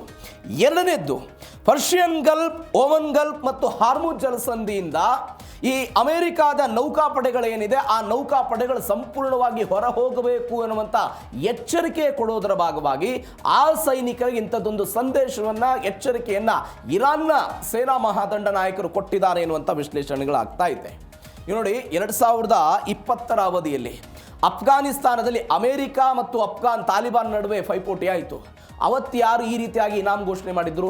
ರಷ್ಯಾ ಅಮೆರಿಕನ್ ಸೈನಿಕರನ್ನು ಹೊಡೆದ್ರೆ ನಿಮಗೆ ಬಹುಮಾನ ಕೊಡ್ತೀವಿ ಅಂತ ಅವತ್ತು ರಷ್ಯಾ ಹೇಳಿತ್ತು. ಅದಾದ ನಂತರ ಮತ್ತೊಂದು ಬೆಳವಣಿಗೆ ನೋಡಿ, ನೀವು ಅಂತಾರಾಷ್ಟ್ರೀಯ ನಿಯಮಗಳನ್ನು ತೆಗೆದುಕೊಂಡ್ರೆ ಈ ರೀತಿಯಾಗಿ ಒಂದು ಅಧಿಕೃತವಾಗಿರುವಂಥ ದೇಶದ ವಿರುದ್ಧ, ಆ ದೇಶದ ಸೈನಿಕರ ವಿರುದ್ಧ ಈ ರೀತಿಯಾಗಿ ಇನಾಮ್ ಘೋಷಣೆ ಮಾಡೋದಕ್ಕೆ ಸಾಧ್ಯ ಇಲ್ಲ. ಆದರೆ ಇರಾನ್ ಧಾರ್ಮಿಕತೆಯನ್ನು ಫಾಲೋ ಮಾಡುವಂಥ ದೇಶ, ಯಾವುದೇ ನಿಯಮಗಳನ್ನು ನಾವು ಫಾಲೋ ಮಾಡಲ್ಲ ಅಂತ ಹೇಳ್ತಾರೆ ಅವರು. ಈ ಕಾರಣಗಳಿಗಾಗಿ ಪತ್ವಾದ ಮುಖಾಂತರ ಎಲ್ಲವನ್ನು ಹೊರಡಿಸೋ ಪ್ರಯತ್ನವನ್ನು ಮಾಡ್ತಾರೆ, ಅದನ್ನು ನಂಬ್ತಾರೆ ಅಂತ. ಎಲ್ಲಕ್ಕಿಂತ ಹೆಚ್ಚಾಗಿ ಈ ಆದೇಶದಲ್ಲಿ ನೀವೊಂದು ಸಣ್ಣದೊಂದು ಬದಲಾವಣೆ ಗಮನಿಸಬೇಕು. ಏನದು? ಪುರುಷರಿಗಿಂತ ಡಬಲ್ ಹಣವನ್ನು ಕೊಡ್ತೀವಿ ಅಂತ. ಯಾಕೆ? ನಾನು ಅನೇಕ ಬಾರಿ ಹೇಳಿದ್ದೀನಿ, ಹಿಜಾಬ್ ವಿರುದ್ಧ, ಅಲ್ಪಸಂಖ್ಯಾತ ಧಾರ್ಮಿಕ ಕಾನೂನುಗಳ ವಿರುದ್ಧ ಡಿಸೆಂಬರ್ 2025ರಲ್ಲಿ ಅಲ್ಲಿಯ ಮಹಿಳೆಯರು ಅನೇಕ ಜನ ಹೋರಾಟ ಮಾಡಿದ್ರು, ಬೀದಿಗಿಳಿದಿದ್ರು. ಅಯತಲ್ಲಾ ಅಲಿ ಖಮೇನಿ ವಿರುದ್ಧ ದೊಡ್ಡ ಮಟ್ಟದ ಪ್ರತಿಭಟನೆ ಮಾಡಿದ್ರು. ಆ ಮಹಿಳೆಯರನ್ನು ವಿಶ್ವಾಸಕ್ಕೆ ತೆಗೆದುಕೊಳ್ಳುವುದಕ್ಕೆ ಯಾವ ಡೊನಾಲ್ಡ್ ಟ್ರಂಪ್ ಮಹಿಳೆಯರು ಅಮೆರಿಕದ ಪರ ಇದ್ದಾರೆ, ಖಮೇನಿ ವಿರುದ್ಧ ಇದ್ದಾರೆ ಎನ್ನುವಂಥ ಒಂದು ವಿಶ್ಲೇಷಣೆ ಮಾಡೋ ಪ್ರಯತ್ನವನ್ನು ಮಾಡಿದಾರಲ್ಲ, ಅದನ್ನು ತಮ್ಮ ತೆಕ್ಕೆಗೆ ತೆಗೆದುಕೊಂಡು ಇಡೀ ದೇಶದ ಮಹಿಳೆಯರೇನಿದ್ದಾರೆ ಅವರು ಅಮೆರಿಕದ ವಿರುದ್ಧ ಇದ್ದಾರೆ, ಅವರ ಮುಖಾಂತರ ನಿಮ್ಮನ್ನು ಹತ್ಯೆ ಮಾಡೋ ಪ್ರಯತ್ನ ಆಗಬಹುದು ಎನ್ನುವಂಥ ಒಂದು ಸಂದೇಶವನ್ನು ಕೊಡೋದಕ್ಕೆ ಮಹಿಳೆಯರಿಗೆ ಒಂದು ಪ್ಲಸ್ ಪಾಯಿಂಟ್ ಅಂತ ಇದನ್ನು ವಿಶ್ಲೇಷಣೆ ಮಾಡಲಾಗ್ತಾ ಇದೆ. ನೋಡೋಣ ಏನಾಗುತ್ತೆ ಅಂತ. ಇದರ ಜೊತೆಗೆ ಮತ್ತೊಂದು ಬೆಳವಣಿಗೆ ಏನಾಗಿದೆ ಅಂತ ಹೇಳಿದ್ರೆ, ಡೊನಾಲ್ಡ್ ಟ್ರಂಪ್ ಕನಸಿನ ಪ್ರಾಮಿಸ್ಡ್ ಲ್ಯಾಂಡ್ ಅಂತ. ಪ್ರಾಮಿಸ್ಡ್ ಲ್ಯಾಂಡ್ ಅನ್ನೋದು ಈ ಹಿಂದೆ ಅಮೆರಿಕಾದ ಅಧ್ಯಕ್ಷರಾಗಿದ್ದಂಥ ಬರಾಕ್ ಒಬಾಮಾ ಅವರ ಆತ್ಮಕಥೆ. ಅದು ಪ್ರಾಮಿಸ್ಡ್ ಲ್ಯಾಂಡ್ ಅಂತ ಸ್ವಲ್ಪ ವಿಶ್ಲೇಷಣೆ ಇದೆ ಇಲ್ಲಿ. ಈ ಪ್ರಾಮಿಸ್ಡ್ ಲ್ಯಾಂಡ್ನಲ್ಲಿ ಅನೇಕ ಅಂಶಗಳನ್ನು ಉಲ್ಲೇಖ ಮಾಡಲಾಗಿದೆ. ಏನೇನು ಅನೇಕ ಅಂಶಗಳು? ಅಮೆರಿಕ ಯಾವಾಗ ಆರ್ಥಿಕತೆಯಿಂದ ಕುಸಿದು ಹೋಯಿತು, ಯಾವಾಗ ಯುದ್ಧದ ಮುಖಾಂತರ ಅಮೆರಿಕ ಹಾನಿಯನ್ನು ಅನುಭವಿಸಿತು, ಅಮೆರಿಕ ಅನ್ನುವಂತಹ ಒಂದು ದೇಶ ಹೇಗೆ ಬಲಿಷ್ಠವಾಗಿ ಇವತ್ತು ಗಟ್ಟಿಯಾಗಿ ನಿಂತಿದೆ, ಯಾವೆಲ್ಲ ಸಮಸ್ಯೆಗಳು ಅಮೆರಿಕಾದಲ್ಲಿತ್ತು, ಏನು ಎತ್ತ ಅನ್ನೋದ್ರ ಬಗ್ಗೆ ಬರಾಕ್ ಒಬಾಮಾ ಅವರು ಈ ಪುಸ್ತಕದಲ್ಲಿ ವಿವರಣೆ ಕೊಡೋ ಪ್ರಯತ್ನವನ್ನು ಮಾಡಿದ್ದಾರೆ. ಅಮೆರಿಕ ಅನ್ನುವಂಥದ್ದು ಸಂಪೂರ್ಣವಾಗಿ ಪರಿಪೂರ್ಣವಾದಂಥ ದೇಶ ಅಲ್ಲ. ಇದು ನಿರಂತರವಾಗಿ ಸುಧಾರಿಸ್ತಾ ಇರುವಂಥ, ಉನ್ನತ ಆದರ್ಶಗಳತ್ತ ಸಾಗ್ತಾ ಇರುವಂಥ ಒಂದು ದೇಶ, ಒಂದು ಭೂಮಿ ಅಂತ ಹೇಳ್ತಾರೆ. 2008ರಲ್ಲಿ ಆದಂಥ ಆರ್ಥಿಕ ಹಿಂಜರಿತದ ಸವಾಲು ಬಗ್ಗೆ ಹೇಳಿದ್ದಾರೆ. ಒಬಾಮಾ ಕೇರ್ ಒಂದು ವಿಮೆ ಬಗ್ಗೆ ಅದರಲ್ಲಿ ಉಲ್ಲೇಖ ಮಾಡಲಾಗಿದೆ. 2011ರಲ್ಲಿ ಒಸಾಮಾ ಬಿನ್ ಲಾಡನ್ ಅವರ ಹತ್ಯೆ ಬಗ್ಗೆ ಎಲ್ಲವೂ ಕೂಡ ಆಗ್ತಾ ಬಂತು. ಈ ಬುಕ್ನಲ್ಲಿ ಏನು ಹೇಳಲಾಗಿದೆ ಅಂತ ಹೇಳಿದರೆ ಟ್ರಂಪ್ ಅವ್ರಿಗೆ ಹೆಂಗೆ ಕನೆಕ್ಟಿವಿಟಿ ಆಗುತ್ತೆ ನೋಡಿ ನೀವು. ಜಾಗತಿಕ ಒಕ್ಕೂಟ, ಅಂತಾರಾಷ್ಟ್ರೀಯ ನಿಯಮ, ಮುಕ್ತ ರಾಜತಾಂತ್ರಿಕ ಮಾತುಕತೆಗಳ ಮೇಲೆ ಅಮೆರಿಕ ಅನ್ನುವಂಥ ಒಂದು ದೇಶ ನಂಬಿಕೆಯನ್ನು ಇಡುತ್ತೆ ಅಂತ ಬರಾಕ್ ಒಬಾಮ ಅವರು ತಮ್ಮ ಆತ್ಮಕಥೆಯಲ್ಲಿ ಬರೆದರು. ಆದರೆ ಇದಕ್ಕೆ ತದ್ವಿರುದ್ಧವಾಗಿ ಡೊನಾಲ್ಡ್ ಟ್ರಂಪ್ ಅವರು ಹೇಳ್ತಾ ಇರೋದು, ಅದನ್ನ ಯಾವುದರ ಮುಖಾಂತರ, ಹಾರ್ಮುಜ್ ಜಲಸಂಧಿ ನಮ್ಮ ವ್ಯಾಪ್ತಿಗೆ ಸೇರುತ್ತೆ, ನಾವು ಅದರಲ್ಲಿ ಅಧಿಕಾರ ಚಲಾವಣೆಯನ್ನು ಮಾಡ್ತೀವಿ ಎನ್ನುವಂಥ ಹೇಳಿಕೆಯನ್ನು ಇದೀಗ ಅವರು ಕೊಡೋ ಪ್ರಯತ್ನವನ್ನು ಮಾಡಿದರು. ಈ ಪ್ರಾಮಿಸ್ಡ್ ಲ್ಯಾಂಡ್ ಅನ್ನೋ ಪುಸ್ತಕದಲ್ಲಿ ಒಬಾಮ ಅವರು ಬರೀತಾರೆ, ಈ ಜಾಗತಿಕವಾಗಿ ಸಂಬಂಧವನ್ನು ಗಟ್ಟಿಟ್ಕೊಳ್ಬೇಕು ಅನ್ನುವ ಕಾರಣಕ್ಕಾಗಿಯೇ ಇರಾನ್ ವಿರುದ್ಧ ಹೇರಿದ್ದಂತಹ ಅಥವಾ ಇರಾನ್ ವಿರುದ್ಧ ಒಂದು ಒಪ್ಪಂದವನ್ನು ಮಾಡಿಕೊಳ್ಳುವ ಪ್ರಯತ್ನದ ಭಾಗ ಮಾಡಿದ್ವಿ, ಯುದ್ಧವನ್ನು ನಾನು ಮಾಡಲಿಲ್ಲ ಅಂತ ಬರಾಕ್ ಒಬಾಮ ಅವರು ಹೇಳಿದರು. ನೀವು ಅಮೆರಿಕದ ಇತಿಹಾಸದಲ್ಲಿ ಎರಡು ನೀತಿಗಳನ್ನು ನೋಡ್ಬೋದು ನಾವು. ಒಂದು ಯಾವುದು, ಕ್ರುಸೇಡರ್ ಸ್ಟೇಟ್ ಅಂತ ಕರೀತಾರೆ. ಕ್ರುಸೇಡರ್ ಸ್ಟೇಟ್ ಅಂತ ಏನು ಹೇಳಿದರೆ, ಜಾಗತಿಕವಾಗಿ ಎಲ್ಲೇ ಯುದ್ಧ ಆಗಲಿ, ಅದು ಉಕ್ರೇನಲ್ಲಿ ನಡೆಯಿತೋ, ಭಾರತದಲ್ಲಿ ನಡೆಯಿತೋ, ಪಾಕಿಸ್ತಾನದಲ್ಲಿ ನಡೆಯಿತೋ, ಇರಾನ್ನಲ್ಲಿ ನಡೆಯಿತೋ, ಎಲ್ಲೇ ನಡೀಲಿ, ಅಮೆರಿಕ ಅಲ್ಲಿ ಜಾಗತಿಕವಾಗಿ ಹಸ್ತಕ್ಷೇಪವನ್ನು ತೋರಿಸೋದು, ಇದೊಂದು ನೀತಿ ಇದೆ. ಯಾವುದದು? ಕ್ರುಸೇಡರ್ ಸ್ಟೇಟ್ ಅಂತ ಕರೀತಾರೆ. ಇನ್ನೂ ಒಂದು ನೀತಿ ಇದೆ, ಅದು ಪ್ರಾಮಿಸ್ಡ್ ಲ್ಯಾಂಡ್ ಅಂತ ಮತ್ತೊಂದು ನೀತಿ. ಅದು ಯಾವ ಡೊನಾಲ್ಡ್ ಟ್ರಂಪ್ ಅವರು ಇವತ್ತು ಪ್ರಾಮಿಸ್ಡ್ ಲ್ಯಾಂಡ್ ಬಗ್ಗೆ ಮಾತನಾಡ್ತಿದಾರಲ್ಲ, ಅದು ಎರಡನೇ ನೀತಿ. ಏನು ಹೇಳ್ತಾ ನೀತಿ? ತನ್ನ ದೇಶದ ಆರ್ಥಿಕತೆ, ಸುರಕ್ಷಿತ ಗಡಿ ಮತ್ತು ರಾಷ್ಟ್ರೀಯ ಸಾರ್ವಭೌಮತ್ವಕ್ಕೆ ಆದ್ಯತೆ ಕೊಡುವಂತಹ ನೀತಿ ಯಾವುದು ಅಂತ ಹೇಳಿದ್ರೆ ಅದು promised land. Promised land. Donald Trump ಅವರು ಯಾವುದಕ್ಕೆ ಆದ್ಯತೆ ಕೊಡಬೇಕಾಗಿತ್ತು ಅಥವಾ ಯಾವುದಕ್ಕೆ ಆದ್ಯತೆ ಕೊಡ್ತಿದ್ದಾರೆ? ಕ್ರುಸೇಡರ್ ಸ್ಟೇಟ್ಗೆ ಆದ್ಯತೆಯನ್ನು ಕೊಡ್ತಿದ್ದಾರೆ. ಬಟ್ ಬೇಸಿಕಲಿ ಡೊನಾಲ್ಡ್ ಟ್ರಂಪ್ ಅವರ ಆಲೋಚನೆ ಹೆಂಗಿರಬೇಕು? ಅದು ಪ್ರಾಮಿಸ್ಡ್ ಲ್ಯಾಂಡ್ನ ಮುಖಾಂತರ ಆಗಿರಬೇಕು. ಅಮೆರಿಕ ಫಸ್ಟ್ ನೀತಿ ಅನ್ನುವಂಥ ನೀತಿಯನ್ನು ಡೊನಾಲ್ಡ್ ಟ್ರಂಪ್ ಅವರು ಪದೇ ಪದೇ ಹೇಳ್ತಾ ಇರ್ತಾರೆ. America make once again great ಅನ್ನೋದು ಡೊನಾಲ್ಡ್ ಟ್ರಂಪ್ ಅವರ ಒಂದು ಆಲೋಚನೆ. ಅದರ ಭಾಗವಾಗಿ ಎಲ್ಲೆಲ್ಲಿ ಜಾಗತಿಕವಾಗಿ ಯುದ್ಧಗಳು ಆಗ್ತಾ ಹೋಗುತ್ತೋ ಆ ಯುದ್ಧಗಳಲ್ಲಿ ಹಸ್ತಕ್ಷೇಪವನ್ನು ತೋರಿಸುವ ಪ್ರಯತ್ನವನ್ನು ಮಾಡ್ತಾ ಇದ್ದಾರೆ. ಅದರ ಭಾಗವಾಗಿ ಹಾರ್ಮುಜ್ ಜಲಸಂಧಿಯ ಭಾಗವಾಗಿ ಇದೀಗ ಅದನ್ನೇ ಹೇಳ್ತಾ ಇದ್ದಾರೆ, ನಾವು ಹಾರ್ಮುಜ್ ಜಲಸಂಧಿಯನ್ನು ನಿಯಂತ್ರಣ ಮಾಡ್ತೀವಿ ಅಂತ. ಈ ಹೇಳಿಕೆ ಮೊದಲ ಬಾರಿ ಬಂದದ್ದಲ್ಲ, ಒಂದು ವಾರಗಳಿಂದ ಅದನ್ನು ನಾವು ಗೋಡೆ ಕಟ್ಟಿದ್ದೀವಿ, ಉಕ್ಕಿನ ಕೋಟೆ, ಈ ಎಲ್ಲ ಹೇಳಿಕೆಗಳನ್ನು ಕೊಡ್ತಾ ಬಂದ್ರಲ್ಲ. ಈ ಎರಡು ನೀತಿಗಳು ಹೇಗೆ ಅದ್ರ ಬದಲಾಗುತ್ತೆ, ಅದು ಬರಾಕ್ ಒಬಾಮ ಅವರ ಆತ್ಮಕಥೆಯಲ್ಲಿ ಹೆಂಗೆ ಉಲ್ಲೇಖ ಆಗಿತ್ತು ಅನ್ನೋದ್ರ ಬಗ್ಗೆ ಒಂದು ವಿವರಣೆ ಇದು. ಮತ್ತೊಂದು ಬೆಳವಣಿಗೆ ಏನು ಅಂತ ಹೇಳಿದ್ರೆ, ಇರಾನ್ ಮೇಲೆ ಪರಮಾಣು ದಾಳಿ ಮಾಡೋದಕ್ಕೆ ಅಮೆರಿಕ ಚಿಂತನೆ ನಡೆಸಿದೆ ಎನ್ನುವಂಥ ಮಾತು. ಅಮೆರಿಕ ಚಿಂತನೆ ನಡೆಸಿದೆ ಅಂತ. ಇರಾನ್ ವಿರುದ್ಧ ಡೊನಾಲ್ಡ್ ಟ್ರಂಪ್ ಆಡಳಿತ ಪರಮಾಣು ದಾಳಿ ಬಗ್ಗೆ ಚರ್ಚೆ ಮಾಡ್ತಿದೆ ಅಂತ ಮಾರ್ಜೋರಿ ಟೇಲರ್ ಗ್ರೀನ್ ಆರೋಪ ಮಾಡಿದರು. ಎಕ್ಸ್ ಖಾತೆಯಲ್ಲಿ ಬರೆದುಕೊಂಡ್ರು ಗ್ರೀನ್, ಇದು ನನ್ನ ಊಹೆಯಲ್ಲ, ಇದು ನನ್ನ ಸತ್ಯ ಪ್ರತಿಪಾದನೆ. ಅಮೆರಿಕ ಗುಪ್ತಚರ ಇಲಾಖೆಯ ವರದಿಯನ್ನು ನಿರ್ಲಕ್ಷಿಸಿ ಇಸ್ರೇಲ್ ಮಾತಿಗೆ ಅವರೆಲ್ಲ ಮರಳಾದರು ಅಂತ ಟೀಕಿಸುವ ಪ್ರಯತ್ನವನ್ನು ಮಾಡಿದ್ದಾರೆ. ಮಾಜಿ ಸಂಸದರಿವರು, ರಿಪಬ್ಲಿಕನ್ ಪಕ್ಷದ ನಾಯಕಿ ಮಾರ್ಜೋರಿ ಟೇಲರ್ ಗ್ರೀನ್ ಟ್ರಂಪ್ ಅವರ ವಿರುದ್ಧ ಎಲ್ಲ ಮಾತನಾಡಿದರು. ಟ್ರಂಪ್ ಆಡಳಿತ ಇರಾನ್ ವಿರುದ್ಧ ಪರಮಾಣು ಶಸ್ತ್ರಾಸ್ತ್ರಗಳನ್ನು ಬಳಸುವಂತ ಕುರಿತಂತೆ ಉನ್ನತ ಮಟ್ಟದ ಕಾರ್ಯತಂತ್ರ ಸಭೆಗಳನ್ನು ಮಾಡ್ತಾ ಇದೆ. ನಾನು ಇದು ಕೇವಲ ಊಹೆ ಮಾಡ್ತಿಲ್ಲ, ಸತ್ಯ ಇದು, ನನಗೆ ಖಚಿತವಾಗಿ ಎಲ್ಲ ತಿಳಿದುಬಿಟ್ಟಿದೆ, ಇದು ಶುದ್ಧ ದುಷ್ಟತನವಾಗಿದೆ ಅಂತೆಲ್ಲ ಹೇಳಿದರು. ಟ್ರಂಪ್ ಸರ್ಕಾರ ಪರಮಾಣು ಅಸ್ತ್ರಗಳನ್ನು ಬಳಸುವ ನಿಯಮಾವಳಿಗಳ ಮಿತಿಯನ್ನು ಕಡಿಮೆ ಮಾಡುವಂತಹ ನಿಟ್ಟಿನಲ್ಲಿ ಆಲೋಚನೆಯನ್ನು ಮಾಡ್ತಾ ಇದೆ ಅಂತ ಹೇಳಿದರು. ಮತ್ತು ಮುಂದುವರೆದು ಹೇಳ್ತಾರೆ ಅವರು, ಅಮೆರಿಕದ ರಾಷ್ಟ್ರೀಯ ಗುಪ್ತಚರ ನಿರ್ದೇಶಕಿ ತುಳಸಿ ಗಬ್ಬಾರ್ಡ್ ಮತ್ತು US ಏಜೆನ್ಸಿಗಳು ಒಂದು ವರದಿಯನ್ನು ಅಮೆರಿಕ ಕೊಟ್ಟಿತ್ತು. ಆ ವರದಿಯಲ್ಲಿ ಇರಾನ್ ಸದ್ಯಕ್ಕೆ ಯಾವುದೇ ಪರಮಾಣು ಬಾಂಬ್ ತಯಾರಿಸುವ ಹಂತಕ್ಕೆ ತಲುಪಿಲ್ಲ ಅಂತ ವರದಿಯಲ್ಲಿ ಉಲ್ಲೇಖ ಆಗಿತ್ತು. ಆದರೆ ಇಸ್ರೇಲ್ ಬಂದು ಹೇಳುತ್ತೆ, ಇಲ್ಲ, ಯುರೇನಿಯಂ ಸಂಸ್ಕರಣೆ 60% ಮುಗಿದು ಹೋಗ್ಬಿಟ್ಟಿದೆ, ಇನ್ನು ಸ್ವಲ್ಪ ದಿನಗಳ ನಂತರ ಇರಾನ್ ಪರಮಾಣು ಕಾರ್ಯಕ್ರಮದಲ್ಲಿ ಪ್ರಗತಿಯನ್ನು ಸಾಧಿಸುತ್ತೆ, ಈ ಕಾರಣಕ್ಕಾಗಿ ನಾವು ಜಂಟಿಯಾಗಿ ದಾಳಿ ಮಾಡಬೇಕು ಅಂತ ಇಸ್ರೇಲ್ನವರು ಬಂದು ಹೇಳಿದರು. ಪಕ್ಕದ ಇಸ್ರೇಲ್ ದೇಶದ ಮಾತುಗಳನ್ನು ಕೇಳಿದ್ರು ಹೊರತು ಆದರೆ ದೇಶದ ಯಾವುದೇ ಏಜೆನ್ಸಿಗಳ ವರದಿಯನ್ನು ಅವರು ನಂಬಲಿಲ್ಲ ಅಂತ ಇದೀಗ ಅವರು ಹೇಳೋ ಪ್ರಯತ್ನವನ್ನು ಮಾಡ್ತಾ ಇದ್ದಾರೆ. ನೋಡಿ, ಡೊನಾಲ್ಡ್ ಟ್ರಂಪ್ ಅವರ ಈ ನೀತಿ ನಾನು ಅವಾಗಲೇ ಹೇಳ್ತಾ ಇದ್ದೆ. ಡೊನಾಲ್ಡ್ ಟ್ರಂಪ್ ಅವರ ಈ ನೀತಿಯನ್ನು ಮೊದಲು ಗ್ರೀನ್ ಅವರು ಬೆಂಬಲಿಸ್ತಾ ಇದ್ರು, ಆದರೆ ಇದೀಗ ಬದಲಾಗಿದ್ದಾರೆ. ಇರಾನ್ ವಿರುದ್ಧ ನಡೀತಾ ಇರುವಂಥ ಯುದ್ಧ ಸಂಪೂರ್ಣ ಅನಗತ್ಯ ಆಗಿದೆ, ಇದರಿಂದ ಅಮೆರಿಕದ ಸೈನಿಕರು ಪ್ರಾಣ ಕಳೆದುಕೊಳ್ತಾ ಇದ್ದಾರೆ ಅಂತ ವಿದೇಶಾಂಗ ನೀತಿಯನ್ನು ಪ್ರಸ್ತುತಪಡಿಸುವ ಪ್ರಯತ್ನವನ್ನು ಮಾಡಿದರು. ನಾವು ಅನೇಕ ಬಾರಿ ಅಮೆರಿಕದ ಈ ಅಧ್ಯಕ್ಷರುಗಳಿಗಿರುವಂಥ ಒಂದು ಮ್ಯಾನ್ ಥಿಯರಿ ಬಗ್ಗೆ ನಾವು ಮಾತನಾಡಿದ್ದೀವಿ. ಯಾವಾಗ ಆ ಮನುಷ್ಯರು ಯಾವಾಗ ಬದಲಾಗ್ತಾರೆ, ಯಾವಾಗ ಪರಮಾಣು ದಾಳಿಗೆ ಹೇಳ್ತಾರೆ, ಯಾವಾಗ ಯುದ್ಧವನ್ನು ಸ್ಥಗಿತ ಮಾಡುವ ಹಂತಕ್ಕೆ ಹೋಗ್ತಾರೆ, ಎಲ್ಲವೂ ಕೂಡ ಆಯಿತು. ನಮ್ಮ ನಿರ್ಧಾರಗಳು ಊಹೆಗೆ ನಿಲ್ಕಂಗಿಲ್ಲ, ನಾವು ಪರಮಾಣು ದಾಳಿ ಮಾಡುವುದಕ್ಕೆ ಯಾವುದೇ ಕಾರಣಕ್ಕಾಗಿ ಹಿಂಜರಿಯೋದಿಲ್ಲ ಅಂತ ಈ ಹಿಂದಿರುವಂಥ ಅಮೆರಿಕದ ಅನೇಕ ಅಧ್ಯಕ್ಷರು ಬೇರೆ ಬೇರೆ ದೇಶಗಳ ಯುದ್ಧದ ಸಮಯದಲ್ಲಿ ಈ ಹೇಳಿಕೆಗಳನ್ನು ಕೊಡುವ ಪ್ರಯತ್ನವನ್ನು ಮಾಡಿದ್ದಾರೆ. ಫಾರ್ ಎಕ್ಸಾಂಪಲ್, 1969ರಲ್ಲಿ ವಿಯೆಟ್ನಾಂ ಯುದ್ಧ ಆಗಿತ್ತು. ಆ ಸಮಯದಲ್ಲಿ ವಿಯೆಟ್ನಾಂ ಯುದ್ಧದಲ್ಲಿ ಅಮೆರಿಕದ ಅಧ್ಯಕ್ಷರಾಗಿದ್ದವರು ಯಾರು? Richard Nixon. ಅವ್ರು ಹೇಳ್ತಾರೆ, ನಾನು ಪರಮಾಣು ಬಾಂಬನ್ನು ಬಳಸೋದಕ್ಕೆ ಸಿದ್ಧವಾಗಿದ್ದೀನಿ ಅನ್ನುವಂಥ ವಾತಾವರಣವನ್ನು ಕ್ರಿಯೇಟ್ ಮಾಡಿ ವಿಯೆಟ್ನಾಂ ಮೇಲೆ ಜಾಗತಿಕವಾಗಿ ಒಂದು ಸ್ಟ್ರೆಸ್ ಅನ್ನು ಕ್ರಿಯೇಟ್ ಮಾಡೋ ಪ್ರಯತ್ನವನ್ನು ಮಾಡಿದ್ರು. ಇದು ಒಂದು ಭಾಗ. ಮತ್ತೊಂದು ಭಾಗ 2017ರಲ್ಲಿ ಇದೇ ಡೊನಾಲ್ಡ್ ಟ್ರಂಪ್ ಹೇಳ್ತಾರೆ, ಉತ್ತರ ಕೊರಿಯಾಕ್ಕೆ ಕಿಮ್ ಜಾಂಗ್ ವಿರುದ್ಧ ಹೇಳಿದ್ರು, ಜಗತ್ತು ಎಂದೂ ಕಾಣದ ಭೀಕರ ಬೆಂಕಿ ಮತ್ತು ಕ್ರೋಧವನ್ನು ಎದುರಿಸಬೇಕಾಗುತ್ತೆ ಅಂತ ಪರಮಾಣು ದಾಳಿಯ ಎಚ್ಚರಿಕೆ ಕೊಡೋ ಪ್ರಯತ್ನವನ್ನು ಅವತ್ತು ಟ್ರಂಪ್ ಅವರು ಮಾಡಿದ್ರು. ಇದೀಗ ಗ್ರಿನ್ ಅವರು ಕೂಡ ಹೇಳ್ತಾ ಇದ್ದಾರೆ, ಅಮೆರಿಕದ ಇತಿಹಾಸ ಈ ರೀತಿಯಾಗಿದೆ. ಇದೇ ಡೊನಾಲ್ಡ್ ಟ್ರಂಪ್ 17ರಲ್ಲಿ ಉತ್ತರ ಕೊರಿಯಾದ ವಿರುದ್ಧ ಈ ರೀತಿಯಾಗಿ ಮಾಡಿದ್ರು. ಇವತ್ತು ಇರಾನ್ ವಿರುದ್ಧವೂ ಕೂಡ ಇದೇ ರೀತಿಯಾದಂಥ ಒಂದು ಪ್ರತೀಕಾರಕ್ಕೆ ಅಥವಾ ದಾಳಿಗೆ ಮುಂದಾಗ್ತಾ ಇದ್ದಾರೆ ಅನ್ನುವಂಥ ಮಾತುಗಳನ್ನು ಅವರು ಹೇಳೋ ಪ್ರಯತ್ನವನ್ನು ಮಾಡ್ತಿದ್ದಾರೆ. ನೋಡೋಣ ಏನಾಗುತ್ತೆ ಅಂತ. ಮತ್ತೊಂದು ಕಡೆ ಹಿರೋಶಿಮಾ ನಾಗಾಸಾಕಿ ದುರಂತವನ್ನು ನೆನಪಿಸಿ ಎಚ್ಚರಿಕೆಯನ್ನು ಕೊಟ್ಟಿದ್ದಾರೆ. ನಾನು ಅವಾಗಲೇ ಹೇಳಿದೆ, 1945 ಆಗಸ್ಟ್ 6 ಮತ್ತು 9ನೇ ತಾರೀಕು ಏಕಾಏಕಿಯಾಗಿ ಅಣ್ವಸ್ತ್ರ ದಾಳಿಯನ್ನು ಇದೇ ಅಮೆರಿಕಾದವರು ನಡೆಸಿದ್ರು. ಲಕ್ಷಾಂತರ ಜನ ಘಟನೆಯಲ್ಲಿ ಮೃತಪಟ್ಟರು. ಈ ಘಟನೆ ಮೃತಪಟ್ಟ ನಂತರ ಐತಿಹಾಸಿಕವಾಗಿ ಎಲ್ಲವೂ ಕೂಡ ಆಯಿತು. 1,10,000 ಜನ ಬಲಿಯಾದರು, 2,14,000 ಜನ ಒಟ್ಟಾರೆ ಇದರಲ್ಲಿ ಸಾವನ್ನಪ್ಪಿರುವುದು. ವಿಕಿರಣ ಕಾಯಿಲೆ, ಕ್ಯಾನ್ಸರ್, ಜನನ ದೋಷಗಳಿಂದ ಜಪಾನಿನ ಹಲವು ಪೀಳಿಗೆಗಳು ಅನೇಕ ನೋವನ್ನು ಅನುಭವಿಸಿದಂತಹ ಉದಾಹರಣೆ ನಮ್ಮ ಕಣ್ಮುಂದೆ ಇದೆ. ಯಾರ ವಿರುದ್ಧ ಮಾಡಿದ್ದು? ಜಪಾನ್ ವಿರುದ್ಧ ಅಮೆರಿಕ ಅವತ್ತು ನಡೆಸಿದ್ದು. ನೀವು ನೋಡಿ, 2ನೇ ಮಹಾಯುದ್ಧದ ಸಮಯದಲ್ಲಿ ಯಾವುದೇ ಒಂದು ದೇಶಕ್ಕೂ ಕೂಡ ಪರಮಾಣು ಮಿತಿ ಅನ್ನೋದು ಇರಲಿಲ್ಲ. ಏನಿದು ಪರಮಾಣು ಮಿತಿ ಅನ್ನೋದು?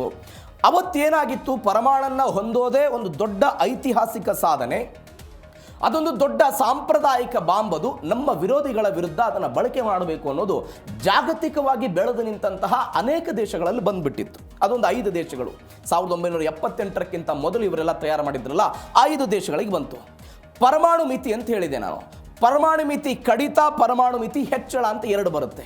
ಏನು ಪರಮಾಣು ಮಿತಿ ಕಡಿತ ಅಂತ ಹೇಳಿದ್ರೆ, ಅತ್ಯಂತ ವೇಗವಾಗಿ ಶತ್ರು ದೇಶಗಳ ವಿರುದ್ಧ ಬೇಗನೆ ಬಾಂಬನ್ನು ಬಳಸೋದು. ಅದಕ್ಕೆ ಏನಂತಾರೆ? ಮಿತಿ ಕಡಿತ. ಯಾವುದೊಂದು ಸಣ್ಣ ಪುಟ್ಟ ಯುದ್ಧ ಆಗುತ್ತೆ. ಈಗ ಇರಾನ್ ವಿರುದ್ಧ ಯುದ್ಧ ಆಗ್ತಾ ಇದೆ, 5-6 ತಿಂಗಳು ಆಗ್ತಾ ಬಂತು. ಆ ಇರಾನ್ ವಿರುದ್ಧ ಯುದ್ಧವನ್ನು ಸ್ಥಗಿತ ಮಾಡಬೇಕು ಅನ್ನುವ ಕಾರಣಕ್ಕಾಗಿ ಪರಮಾಣುವನ್ನು ಬಳಸೋ ಹೆದರಿಕೆ ಹಾಕೋ ಪ್ರಯತ್ನ, ಇದು ಒಂದು ಭಾಗ. ಪರಮಾಣು ಮಿತಿ ಹೆಚ್ಚಳ ಕೊನೆ ಹಂತದ ತನಕ ನಾವು ಕಾದ್ ನೋಡಿದ ನಂತರ ಏನಾಗುತ್ತೆ ಅನ್ನುವಂಥ ಈ 2 ಸಂಗತಿಗಳಿದೆಯಲ್ಲ, ಆ 2 ಸಂಗತಿಗಳ ಪೈಕಿ ಡೊನಾಲ್ಡ್ ಟ್ರಂಪ್ ಮೊದಲ ಸಂಗತಿಯನ್ನು ಆಯ್ಕೆ ಮಾಡಿಕೊಂಡಿದ್ದಾರೆ ಅನ್ನುವಂಥ ಸುದ್ದಿಗಳು ಬರ್ತಾ ಇದೆ. ನೋಡಿ, 1950ರಿಂದ 53 ತನಕ ಕೊರಿಯಾ ಯುದ್ಧ ಆಯಿತು. ನೀವು ಉತ್ತರ ಕೊರಿಯಾ, ದಕ್ಷಿಣ ಕೊರಿಯಾ, ನಾನು ಆಮೇಲೆ ಬರ್ತೀನಿ ಆ ಸ್ಟೋರಿಗೆ. ಈ ಯುದ್ಧದ ಸಮಯದಲ್ಲಿ ಏನಾಗುತ್ತೆ ಅಂತ ಹೇಳಿದ್ರೆ, ಅಮೆರಿಕದ ಜನರಲ್ ಒಬ್ಬರು ಇರ್ತಾರೆ, ಡಾಗ್ಲಸ್ ಮ್ಯಾಕಾರ್ಥರ್ ಅಂತ. ಅವ್ರು ಹೇಳಿದರು, ಪರಮಾಣು ಬಾಂಬನ್ನು ಬಳಕೆ ಮಾಡೋದಕ್ಕೆ ನಮಗೆ ಅವಕಾಶವನ್ನು ಕೊಡಬೇಕು ಅಂತ. ಆಗ ಅಮೆರಿಕದ ಅಧ್ಯಕ್ಷರು ಹೇಳಿದರು, ಇಲ್ಲ ನಾನು ಕೊಡಲ್ಲ ಅಂತ. ಮತ್ತೊಂದು ಯುದ್ಧದಲ್ಲಿ ಬರ್ತಾರೆ, ಕ್ಯೂಬಾ ಕ್ಷಿಪಣಿ ಬಿಕ್ಕಟ್ಟಾಗುತ್ತೆ 1962ರಲ್ಲಿ. ಆ ಸಮಯದಲ್ಲಿ ಆ ಯುದ್ಧ ಎಲ್ಲಿ ಹಂತಕ್ಕೆ ಹೋಗ್ಬಿಡುತ್ತೆ ಅಂತ ಹೇಳಿದ್ರೆ, ಪರಮಾಣು ದಾಳಿಯ ಭೀತಿಗೆ ಹೋಗಿಬಿಡುತ್ತೆ. ಅವತ್ತು ಕೂಡ ಅಮೆರಿಕ ತನ್ನ ನೀತಿಯನ್ನು ಸಡಲಿಕೆ ಮಾಡೋ ಪ್ರಯತ್ನವನ್ನು ಮಾಡಲ್ಲ. ಆದರೆ ಈ ಒಟ್ಟಾರೆ ಬೆಳವಣಿಗೆಯಿಂದ ನಾವು ಏನು ನೋಡಬಹುದು ಅಂತ ಹೇಳಿದ್ರೆ, ಇವತ್ತಿನ ತನಕ ರಷ್ಯಾ, ಚೀನಾ ಮತ್ತು ಅಮೆರಿಕ ಆದಂಥ ಬಲಿಷ್ಠ ದೇಶಗಳು ಈ ಪರಮಾಣು ವಿಚಾರದಲ್ಲಿ ತಮ್ಮ ಗುಟ್ಟೇನು ಅನ್ನೋದನ್ನು ಬಹಿರಂಗವಾಗಿ ಈ ತನಕವೂ ಕೂಡ ಹೇಳಿಕೊಳ್ಳೋ ಪ್ರಯತ್ನವನ್ನು ಮಾಡಿಲ್ಲ. ಹೀಗಾಗಿ ಅಮೆರಿಕದ ಮೇಲೆ ಸ್ವಲ್ಪ ಭಯ ಇದ್ದಂತೆ ಕಾಣಿಸ್ತಾ ಇದೆ. ಮತ್ತೊಂದು ಕಡೆ ಭಾರತದ ಫೇಕ್ ನ್ಯೂಸ್ ಸಂಚಲನ ಸೃಷ್ಟಿಯಾಗಿರೋ ಘಟನೆ, ಸಂಚಲನ ಸೃಷ್ಟಿಯಾಯಿತು. ಭಾರತದ ಅನಾಮಧೇಯ ಎಕ್ಸ್ ಖಾತೆಯಿಂದ ಇರಾನ್ ಬಾಂಬ್ ತಯಾರು ಮಾಡ್ತಾ ಇದೆ ಎನ್ನುವಂಥ ನಕಲಿ ಪೋಸ್ಟನ್ನು ಹರಿಬಿಡಲಾಯಿತು. ಇರಾನ್ ಕಮಾಂಡರ್ ಅಹ್ಮದಿ ವಹೀದಿ ಫೋಟೋ ಮತ್ತು ಮಶ್ರೂಮ್ ಕ್ಲೌಡ್ನ AI ಚಿತ್ರವನ್ನು ಬಳಸಿ ಇಂಥದ್ದೊಂದು ಪೋಸ್ಟ್ ಮಾಡೋ ಹಂತಕ್ಕೆಲ್ಲ ಹೋಗಲಾಯಿತು. ಇರಾನ್ ಪರಮಾಣು ಆಕಾಂಕ್ಷೆ ಕೈ ಬಿಡಲ್ಲ ಅನ್ನುವಂಥದ್ದೊಂದು ಸುಳ್ಳು ಸುದ್ದಿ ವಿಶ್ವದಲ್ಲಿ ಭಾರಿ ಸಂಚಲನಕ್ಕೆ ಎಲ್ಲ ಕಾರಣವಾದಂಥ ಪ್ರಕರಣ ಇದು. ಈ ನಕಲಿ ಪೋಸ್ಟನ್ನು ಆಧರಿಸಿ ಇಸ್ರೇಲ್ ಮಾಧ್ಯಮಗಳು ವರದಿಯನ್ನು ಮಾಡಿತು. ಭಾಷಣದಲ್ಲಿ ಉಲ್ಲೇಖ ಮಾಡಿದರೆ ಇದು ಬೆಂಜಮಿನ್ ನೆತನ್ಯಾಹು ಎಲ್ಲ. ಟ್ರಂಪ್ ಆಡಳಿತದ ವಿಶ್ವಸಂಸ್ಥೆ ರಾಯಭಾರಿ ಮೈಕ್ ವಾಲ್ಟ್ ಮತ್ತು ಸೆನೆಟರ್ ರಿಕ್ ಸ್ಕಾಟ್ ರೀ ಎಲ್ಲ ಇದನ್ನೆಲ್ಲ ಶೇರ್ ಮಾಡೋ ಪ್ರಯತ್ನ ಆಯಿತು. ಆದರೆ ಇದೊಂದು ಸುಳ್ಳು ಸುದ್ದಿ ಅನ್ನೋದು ತನಿಖೆಯಲ್ಲಿ ಬಯಲಾಗ್ತಾ ಇದ್ದಂತೆ ಇದೆಲ್ಲ ಪೋಸ್ಟ್ ಎಲ್ಲ ಡಿಲೀಟ್ ಆಯಿತು. ಅಂದರೆ ಯುದ್ಧದ ಸಮಯದಲ್ಲಿ ಈ ರೀತಿಯಾಗಿ ಸುಳ್ಳು ಸುದ್ದಿ ಇತ್ಯಾದಿ ಹರಡಿ ಇರಾನ್ ಬಾಂಬ್ ತಯಾರು ಮಾಡ್ತಾ ಇದೆ ಎನ್ನುವಂತಹ ಒಂದು ಪೋಸ್ಟನ್ನೆಲ್ಲ ಮಾಡಲಾಗಿತ್ತು. ಒಂದು ಅನಾಮಧೇಯ ಖಾತೆ ಇದು. ಆ ಖಾತೆಯಲ್ಲಿ ಈ ಎಲ್ಲ ಬೆಳವಣಿಗೆಗಳಾದ ನಂತರ ಆದಂಥ ಬೆಳವಣಿಗೆ ಇದು. ಇರಾನ್ನ ಕಮಾಂಡರ್ ಅಹ್ಮದ್ ವಹೀದಿ ಮತ್ತು ಮಶ್ರೂಮ್ ಕ್ಲೌಡ್ನ ಒಂದು AI ಚಿತ್ರವನ್ನು ಬಳಕೆ ಮಾಡಿಕೊಂಡು ಎಲ್ಲ ಬೆಳವಣಿಗೆಗಳಾಯಿತು. ಇದೇ ಫೋಟೋವನ್ನು ಇಟ್ಕೊಂಡು ಇಸ್ರೇಲ್ನವರು ಒಂದು ವರದಿ ಮಾಡೋ ಪ್ರಯತ್ನವನ್ನು ಮಾಡಿದರು. ಇವೆಲ್ಲವೂ ಆದ ನಂತರ ಇದೀಗ ಇಂಥದ್ದೊಂದು ಬೆಳವಣಿಗೆ ಸದ್ಯಕ್ಕೆ ಆಗಿದೆ. ಇದೆಲ್ಲವೂ ಕೂಡ ನಕಲಿ ಅನ್ನೋದು ಸದ್ಯಕ್ಕೆ ಬರ್ತಾ ಇರುವಂಥ ಡೀಟೇಲ್ಸು. ಇನ್ನು ಕೊನೆಯ ಬೆಳವಣಿಗೆ, ಮೊದಲ ಸುದ್ದಿಯಲ್ಲಿ US ಇರಾನ್ ಸಮರ ರಾಜತಾಂತ್ರಿಕ ಬಿಕ್ಕಟ್ಟು ಆಗ್ತಾ ಇದೆ. ಏನು ರಾಜತಾಂತ್ರಿಕ ಬಿಕ್ಕಟ್ಟು? ಹಾರ್ಮುಜ್ ಬಿಕ್ಕಟ್ಟಿನಿಂದಾಗಿ ಕಚ್ಚಾ ತೈಲದ ಬೆಲೆಗಳು ಎಲ್ಲ ಏರಿಕೆ ಆಗ್ತಾ ಇದೆ. ತೀವ್ರ ಆರ್ಥಿಕ ಆತಂಕ ಎಲ್ಲ ಎದುರಾಗ್ತಾ ಇದೆ. ಹೌತಿ ಬಂಡುಕೋರರು ದಾಳಿ ಮಾಡ್ತಿದ್ದಾರೆ. ಎಲ್ಲಿ? ಕೆಂಪು ಸಮುದ್ರದಲ್ಲಿ ದಾಳಿ ಮಾಡ್ತಾ ಇರೋದಕ್ಕೆ ಸೌದಿ ಅರೇಬಿಯಾದ ತೈಲ ರಫ್ತಾಗ್ತಾ ಇಲ್ಲ. ಆಯಿಲ್ ಮಾರ್ಕೆಟ್ಗೆ ಬರುವ ಹಂತಕ್ಕೆ ಹೋಗ್ತಾ ಇಲ್ಲ. ಹಡಗುಗಳ ಸಂಚಾರ ವೆಚ್ಚ ಹೆಚ್ಚಳ ಆಗ್ತಾ ಇದೆ. ವಿಮೆ ದುಬಾರಿ ಆಗ್ತಾ ಇದೆ. ಮಿಲಿಟರಿ ನೆಲೆಗಳಷ್ಟೇ ಅಲ್ಲದೆ ಇರಾನ್ನ ಶಾಲೆಗಳು ಹಾಗೂ ಮುಗ್ಧ ನಾಗರಿಕರು ಕೂಡ ಹಾನಿಯನ್ನು ಅನುಭವಿಸಬೇಕಾದಂಥ ಪರಿಸ್ಥಿತಿ ಇವತ್ತು ಬಂದು ನಿಂತಿದ್ದನ್ನು ನಾವು ನೋಡ್ತಾ ಇದ್ದೀವಿ. ಪರಮಾಣು ದಾಳಿಯ ಭೀತಿಯಲ್ಲಿದೆ ಜಗತ್ತು. ಹೀಗಾಗಿ ಒಂದು 3ನೇ ವಿಶ್ವ ಯುದ್ಧ ಆಗಬಹುದಾ ಎನ್ನುವಂಥ ಆತಂಕ ದೊಡ್ಡ ಮಟ್ಟದಲ್ಲಿದೆ. ಯಾಕಂದರೆ ಒಂದು ಕಡೆ ರಷ್ಯಾ ಉಕ್ರೇನ್ ಯುದ್ಧ, ಮಧ್ಯಪ್ರಾಚ್ಯದಲ್ಲಿ ಇರಾನ್ ಅಮೆರಿಕ ನಡುವೆ ಆಗ್ತಾ ಇರುವ ಬೆಳವಣಿಗೆ, ಮತ್ತೊಂದು ಕಡೆ ಯಮನ್ನ ಹೌತಿಗಳು ಸೌದಿ ಅರೇಬಿಯಾದ ವಿರುದ್ಧ ಮಾಡ್ತಾ ಇರುವಂಥ ಬೆಳವಣಿಗೆ, ಇವೆಲ್ಲದರ ನಡುವೆ ಮಧ್ಯಪ್ರಾಚ್ಯದ ಬೇರೆ ಬೇರೆ ದೇಶಗಳು ಅನುಭವಿಸ್ತಾ ಇರುವಂಥ ನೋವು. ಹೀಗಾಗಿ ಈ ಮಧ್ಯಪ್ರಾಚ್ಯದಿಂದಲೇ 3ನೇ ಮಹಾಯುದ್ಧ ಆಗುತ್ತಾ ಅನ್ನುವಂಥ ಪ್ರಶ್ನೆ ಕಾಡ್ತಾ ಇದೆ. ಹೀಗಾಗಿ ಏನಾಗುತ್ತೆ ನೋಡೋಣ. ಇದು ಜೀ ಕನ್ನಡ ನ್ಯೂಸ್ DNA ಮೊದಲ ಸುದ್ದಿ. 2ನೇ ಸುದ್ದಿ ಹೋಗಿ ಮೊದಲು ನಾನು ಅವಾಗಲೇ ಮೊದಲೇ ಸ್ಟೋರಿಯಲ್ಲಿ ಒಂದು ಮ್ಯಾಡ್ ಮ್ಯಾನ್ ಥಿಯರಿ ಅಂತ ಹೇಳಿದೆ. ಅಮೆರಿಕದ ಅಧ್ಯಕ್ಷರು ಅವಾಗ ಯಾರು ಪರವಾಗಿರ್ತಾರೆ, ಯಾವಾಗ ಯಾವ ನಿರ್ಣಯಗಳನ್ನು ತೆಗೆದುಕೊಳ್ತಾರೆ ಯಾವುದು ಕೂಡ ಗೊತ್ತಾಗಲ್ಲ ಅಂತ. ಯಾಕೆ ಮ್ಯಾಡ್ ಮ್ಯಾನ್ ಥಿಯರಿ ಇಲ್ಲಿ ಅಪ್ಲೈ ಆಗುತ್ತೆ ಅಂತ ಹೇಳಿದ್ರೆ, ಯಾವ ಉತ್ತರ ಕೊರಿಯಾದ ವಿರುದ್ಧ ದಕ್ಷಿಣ ಕೊರಿಯಾವನ್ನು ನಾವು ನಿಮ್ಮ ರಕ್ಷಣೆ ಮಾಡ್ತೀವಿ ಅಂತ 1953ರಿಂದ ಇಲ್ಲಿಯ ತನಕ ಜಂಟಿ ಸಮರಾಭ್ಯಾಸವನ್ನು ಅಮೆರಿಕ ಮತ್ತು ದಕ್ಷಿಣ ಕೊರಿಯಾ ಮಾಡ್ತಾ ಇತ್ತು. ಇದೀಗ ಏಕಾಏಕಿಯಾಗಿ ಅಮೆರಿಕ ತನ್ನ ಸೈನ್ಯವನ್ನು ವಾಪಸ್ ತೆಗೆದುಕೊಳ್ಳುವ ಹಂತಕ್ಕೆ ಬಂದಿದೆ. ಕ್ರಮೇಣವಾಗಿ ಅದನ್ನು ಕಡಿಮೆ ಮಾಡ್ತಾ ಬರಬೇಕು ಅಂತ ಇದೀಗ ಡೊನಾಲ್ಡ್ ಟ್ರಂಪ್ ಅವರು ಒಂದು ಆದೇಶವನ್ನು ಕೊಟ್ಟಿದ್ದಾರಂತೆ. ಇದಕ್ಕೆ ಕಾರಣ ಏನು? ಉತ್ತರ ಕೊರಿಯಾದ ಕ್ಸಿ ಜಿನ್ಪಿಂಗ್, ಉತ್ತರ ಕೊರಿಯಾದ ಸರ್ವಾಧಿಕಾರಿಯ ಜೊತೆಗೆ ಡೊನಾಲ್ಡ್ ಟ್ರಂಪ್ ಅವರ ಸಂಬಂಧ ಗಟ್ಟಿ ಆಗ್ತಾ ಇದೆ. ನಾನು ಚೀನಾದ ಅಧ್ಯಕ್ಷರ ಹೆಸರು ಹೇಳಿದೆ, ಉತ್ತರ ಕೊರಿಯಾದ ಸರ್ವಾಧಿಕಾರಿಯ ಜೊತೆಗೆ ಆದಂತಹ ಬೆಳವಣಿಗೆ. ಮತ್ತೊಂದು, ಯಾವ ದಕ್ಷಿಣ ಕೊರಿಯಾ ಇರಾನ್ ಜೊತೆಗಿನ ಯುದ್ಧದಲ್ಲಿ ನನಗೆ ಸಹಾಯ ಬರಬೇಕು ಅಂತ ಡೊನಾಲ್ಡ್ ಟ್ರಂಪ್ ಅವರ ನಿರೀಕ್ಷೆ ಆಗಿತ್ತು, ಆ ಸಹಾಯ ಆಗಲಿಲ್ವಂತೆ. ಹಾಗಾದರೆ ಯಾಕೆ ಜಂಟಿ ಸಮರಾಭ್ಯಾಸ ಆಗ್ತಾ ಇತ್ತು? ಯಾವಾಗಿಂದ ಶುರುವಾಗಿತ್ತು? ಯಾಕೆ ವಾಪಸ್ ತೆಗೆದುಕೊಳ್ತಿದ್ದಾರೆ? ಏನು ಎತ್ತ? 2ನೇ ಸ್ಟೋರಿಯಲ್ಲಿ ಡೀಟೇಲ್ ಆಗಿ ನೋಡ್ತಾ ಹೋಗೋಣ. ಕಿಮ್ ಜಾಂಗ್ ಉನ್ ಅವರ ಜೊತೆಗೆ ಆದಂಥ ಬೆಳವಣಿಗೆ ಇದು. ನೋಡೋಣ ಏನಾಗುತ್ತೆ. ದಕ್ಷಿಣ ಕೊರಿಯಾಗೆ ಡೊನಾಲ್ಡ್ ಟ್ರಂಪ್ ಶಾಕ್ ಕೊಟ್ಟಿರೋ ಬೆಳವಣಿಗೆ. ಏನು ಶಾಕು? ದಕ್ಷಿಣ ಕೊರಿಯಾ ಜೊತೆಗಿನ ಉಲ್ಚಿ ಫ್ರೀಡಮ್ ಶೀಲ್ಡ್ ಎನ್ನುವಂಥ ಜಂಟಿ ಸೇನಾ ಅಭ್ಯಾಸ ಕಡಿತಕ್ಕೆ ಡೊನಾಲ್ಡ್ ಟ್ರಂಪ್ ಆದೇಶ ಕೊಟ್ಟರು. ಶೀಘ್ರ ಕ್ರಮ ಕೈಗೊಳ್ಳೋದಕ್ಕೆ ತಮ್ಮ ದೇಶದ ರಕ್ಷಣಾ ಕಾರ್ಯದರ್ಶಿ ಪೀಟ್ ಹೆಗ್ಸೆತ್ಗೆ ಅಧಿಕೃತವಾಗಿ ನಿರ್ದೇಶನ ಕೊಟ್ಟಿದ್ದಾರೆ. ಜಂಟಿ ಸಮರಾಭ್ಯಾಸದ ಬಗ್ಗೆ ತಮಗಿರುವಂಥ ಒಂದು ಅಸಮಾಧಾನವನ್ನು ಹೊರಹಾಕುವ ಪ್ರಯತ್ನವನ್ನು ಮಾಡಿದ್ದಾರೆ. ಹಾಗಾದರೆ ಯಾಕೆ ಶುರುವಾಯಿತು? ಸ್ವಲ್ಪ ಡೀಟೇಲಿಗೆ ಹೋಗೋಣ ಇದನ್ನು. ಉಲ್ಚಿ ಫ್ರೀಡಮ್ ಶೀಲ್ಡ್ ಪೆನ್ಸಿಲ್ವೇನಿಯಾದಲ್ಲಿ ನಡೆದಂಥ ಒಂದು ತೀವ್ರ ರಾಜಕೀಯ ಸಂಘರ್ಷಗಳು ಮತ್ತು ಯುದ್ಧದ ಭೀತಿಯ ಕಾರಣಕ್ಕಾಗಿ ಅಸ್ತಿತ್ವಕ್ಕೆ ಬಂದಂಥ ಜಂಟಿ ಸಮರಾಭ್ಯಾಸ ಇದು. ನಿಮಗೆ 7ನೇ ಶತಮಾನಕ್ಕೆ ಹೋದರೆ ಒಬ್ಬ ಕೊರಿಯಾದಲ್ಲಿ ಗೊರ್ಗೋಯೆ ಎನ್ನುವಂಥ ಒಂದು ಸಾಮ್ರಾಜ್ಯ ಇತ್ತು. ಆ ಸಾಮ್ರಾಜ್ಯ ಮೇಲೆ ಚೀನಾದವರು ಅಟ್ಯಾಕ್ ಮಾಡ್ತಾರೆ. ಅದನ್ನು ಸಮರ್ಥವಾಗಿ ಒಬ್ಬ ಉಲ್ಚಿ ಮುಂಡೋಕ್ ಎನ್ನುವಂಥ ಒಬ್ಬ ವ್ಯಕ್ತಿ ಸಮರ್ಥವಾಗಿ ಎದುರಿಸಿದ್ರು. ಹೀಗಾಗಿ ಆ ಹೆಸರನ್ನು ಈ ಜಂಟಿ ಸಮರಾಭ್ಯಾಸಕ್ಕೆಲ್ಲವೂ ಕೂಡ ಕೊಡಲಾಗಿತ್ತು. ಯಾಕೆ ಆಯ್ತಿದು? 1968ರಲ್ಲಿ ಉತ್ತರ ಕೊರಿಯಾ ಏನು ಮಾಡಿಬಿಡುತ್ತೆ, ದಕ್ಷಿಣ ಕೊರಿಯಾದ ಅಧ್ಯಕ್ಷರ ನಿವಾಸವಾದಂತಹ ಬ್ಲೂ ಹೌಸ್ ಮೇಲೆ ದಾಳಿ ಮಾಡೋ ಪ್ರಯತ್ನ ಆಯಿತು. ದಾಳಿಯಾಯಿತು. ಬ್ಲೂ ಹೌಸ್ ಮೇಲೆ ದಾಳಿಯಾದ ನಂತರ ಪಾರ್ಕ್ chung hee ಅವರನ್ನು ಹತ್ಯೆ ಮಾಡೋ ಪ್ರಯತ್ನ ಆಯಿತು. ಅದಾದ ನಂತರ 1968ರಲ್ಲಿ ದಕ್ಷಿಣ ಕೊರಿಯಾ ಸರ್ಕಾರ ಒಂದು ಸಿದ್ಧತೆಯನ್ನು ಮಾಡಿಕೊಂಡು ತೈಗುಕ್ ಎನ್ನುವಂಥ ಹೆಸರಿನಲ್ಲಿ ಒಂದು ತರಬೇತಿ ಕೊಡೋದಕ್ಕೆ ಶುರು ಮಾಡ್ತಾರೆ 68ರಲ್ಲಿ. 1969ರಲ್ಲಿ ಉಲ್ಚಿ ವ್ಯಾಯಾಮ ಅಂತ ಇದಕ್ಕೊಂದು ಮರುನಾಮಕರಣ ಪ್ರಯತ್ನ 1968ರಲ್ಲಿ ಆಯಿತು. 1976ರಲ್ಲಿ ಅಮೆರಿಕಾದೊಂದಿಗೆ ಈ ಪಡೆ ವಿಲೀನ ಆಗುತ್ತೆ. ಇದು ಗಮನಾರ್ಹ ಸಂಗತಿ. 1976ರಲ್ಲಿ ಉಲ್ಚಿ ಫೋಕಸ್ ಲೆನ್ಸ್ ಅಂತ. ಉಲ್ಚಿ ವ್ಯಾಯಾಮ ಪಡೆ ಯಾರ್ದು? ಇದು ದಕ್ಷಿಣ ಕೊರಿಯಾದ್ದು. ಫೋಕಸ್ ಲೆನ್ಸ್ ಯಾರ್ದು? ಅದು ಅಮೆರಿಕಾದ್ದು. ಇಬ್ಬರನ್ನು ಜಂಟಿಯಾಗಿ ವಿಲೀನಗೊಳಿಸಿ ಜಂಟಿ ಸಮರಾಭ್ಯಾಸವನ್ನು ಪ್ರಾರಂಭ ಮಾಡಲಾಯಿತು. ಇದು ವಿಶ್ವದ ಮೊಟ್ಟ ಮೊದಲ ಅತ್ಯಂತ ದೊಡ್ಡ ಕಂಪ್ಯೂಟರ್ ಆಧಾರಿತ ಮಿಲಿಟರಿ ಸಿಮ್ಯುಲೇಷನ್ ಎನ್ನುವಂಥ ಹಂತಕ್ಕೆ ಇದು ಬೆಳವಣಿಗೆ ಆಯಿತು. ಯಾವಾಗ? 76ರ ಸಮಯಕ್ಕೆ. 2008ರಲ್ಲಿ ಒಂದು ಬೆಳವಣಿಗೆ ಆಗುತ್ತೆ. ಉಲ್ಚಿ ಫ್ರೀಡಮ್ ಗಾರ್ಡಿಯನ್ ಅಂತ ಇದಕ್ಕೊಂದು ಹೆಸರು ಕೊಡೋ ಪ್ರಯತ್ನವನ್ನು ಮಾಡಿದರು. 2008ರಲ್ಲಿ ಉತ್ತರ ಕೊರಿಯಾ ಏನು ಮಾಡ್ತು, ದಕ್ಷಿಣ ಕೊರಿಯಾದ ಮೇಲೆ ಇಲ್ಲ ನಾವು ಪರಮಾಣು ದಾಳಿ ಮಾಡ್ತೀವಿ ಅಂತ ಹೇಳಿದ್ರು. ಬೆದರಿಕೆ ಹಾಕೋ ಪ್ರಯತ್ನ ಆಯಿತು. ಯಾವಾಗ ಈ ಬೆದರಿಕೆ ಹಾಕೋ ಪ್ರಯತ್ನ ಆಯ್ತಲ್ಲ, ಆ ಬೆದರಿಕೆ ಹಾಕಿದ ನಂತರ ಅಮೆರಿಕ ಮತ್ತಷ್ಟು ಸಹಾಯ ಮಾಡೋದಕ್ಕೋಯ್ತು. ಅದಕ್ಕೆ ಉಲ್ಚಿ ಫ್ರೀಡಮ್ ಗಾರ್ಡಿಯನ್ ಅಂತ ಹೆಸರು ಕೊಡೋ ಪ್ರಯತ್ನವನ್ನು ಮಾಡಿ ಪ್ರಾದೇಶಿಕವಾಗಿ ಸ್ವಾತಂತ್ರ್ಯವನ್ನು ರಕ್ಷಣೆಯನ್ನು ಉಳಿಸ್ಕೊಳ್ಬೇಕು ಅನ್ನೋ ಭಾಗವಾಗಿ ಲಕ್ಷಾಂತರ ಕೋಟಿ ರೂಪಾಯಿ ಹಣವನ್ನು ಇದೇ ಅಮೆರಿಕ ವ್ಯಯ ಮಾಡೋದಕ್ಕೆ ಶುರುವಾಯಿತು. ಇದೀಗ ಅಮೆರಿಕ ಹೇಳ್ತಾ ಇದೆ ನಾವು ವಾಪಸ್ಸನ್ನು ತೆಗೆದುಕೊಳ್ತೀವಿ ಅಂತ.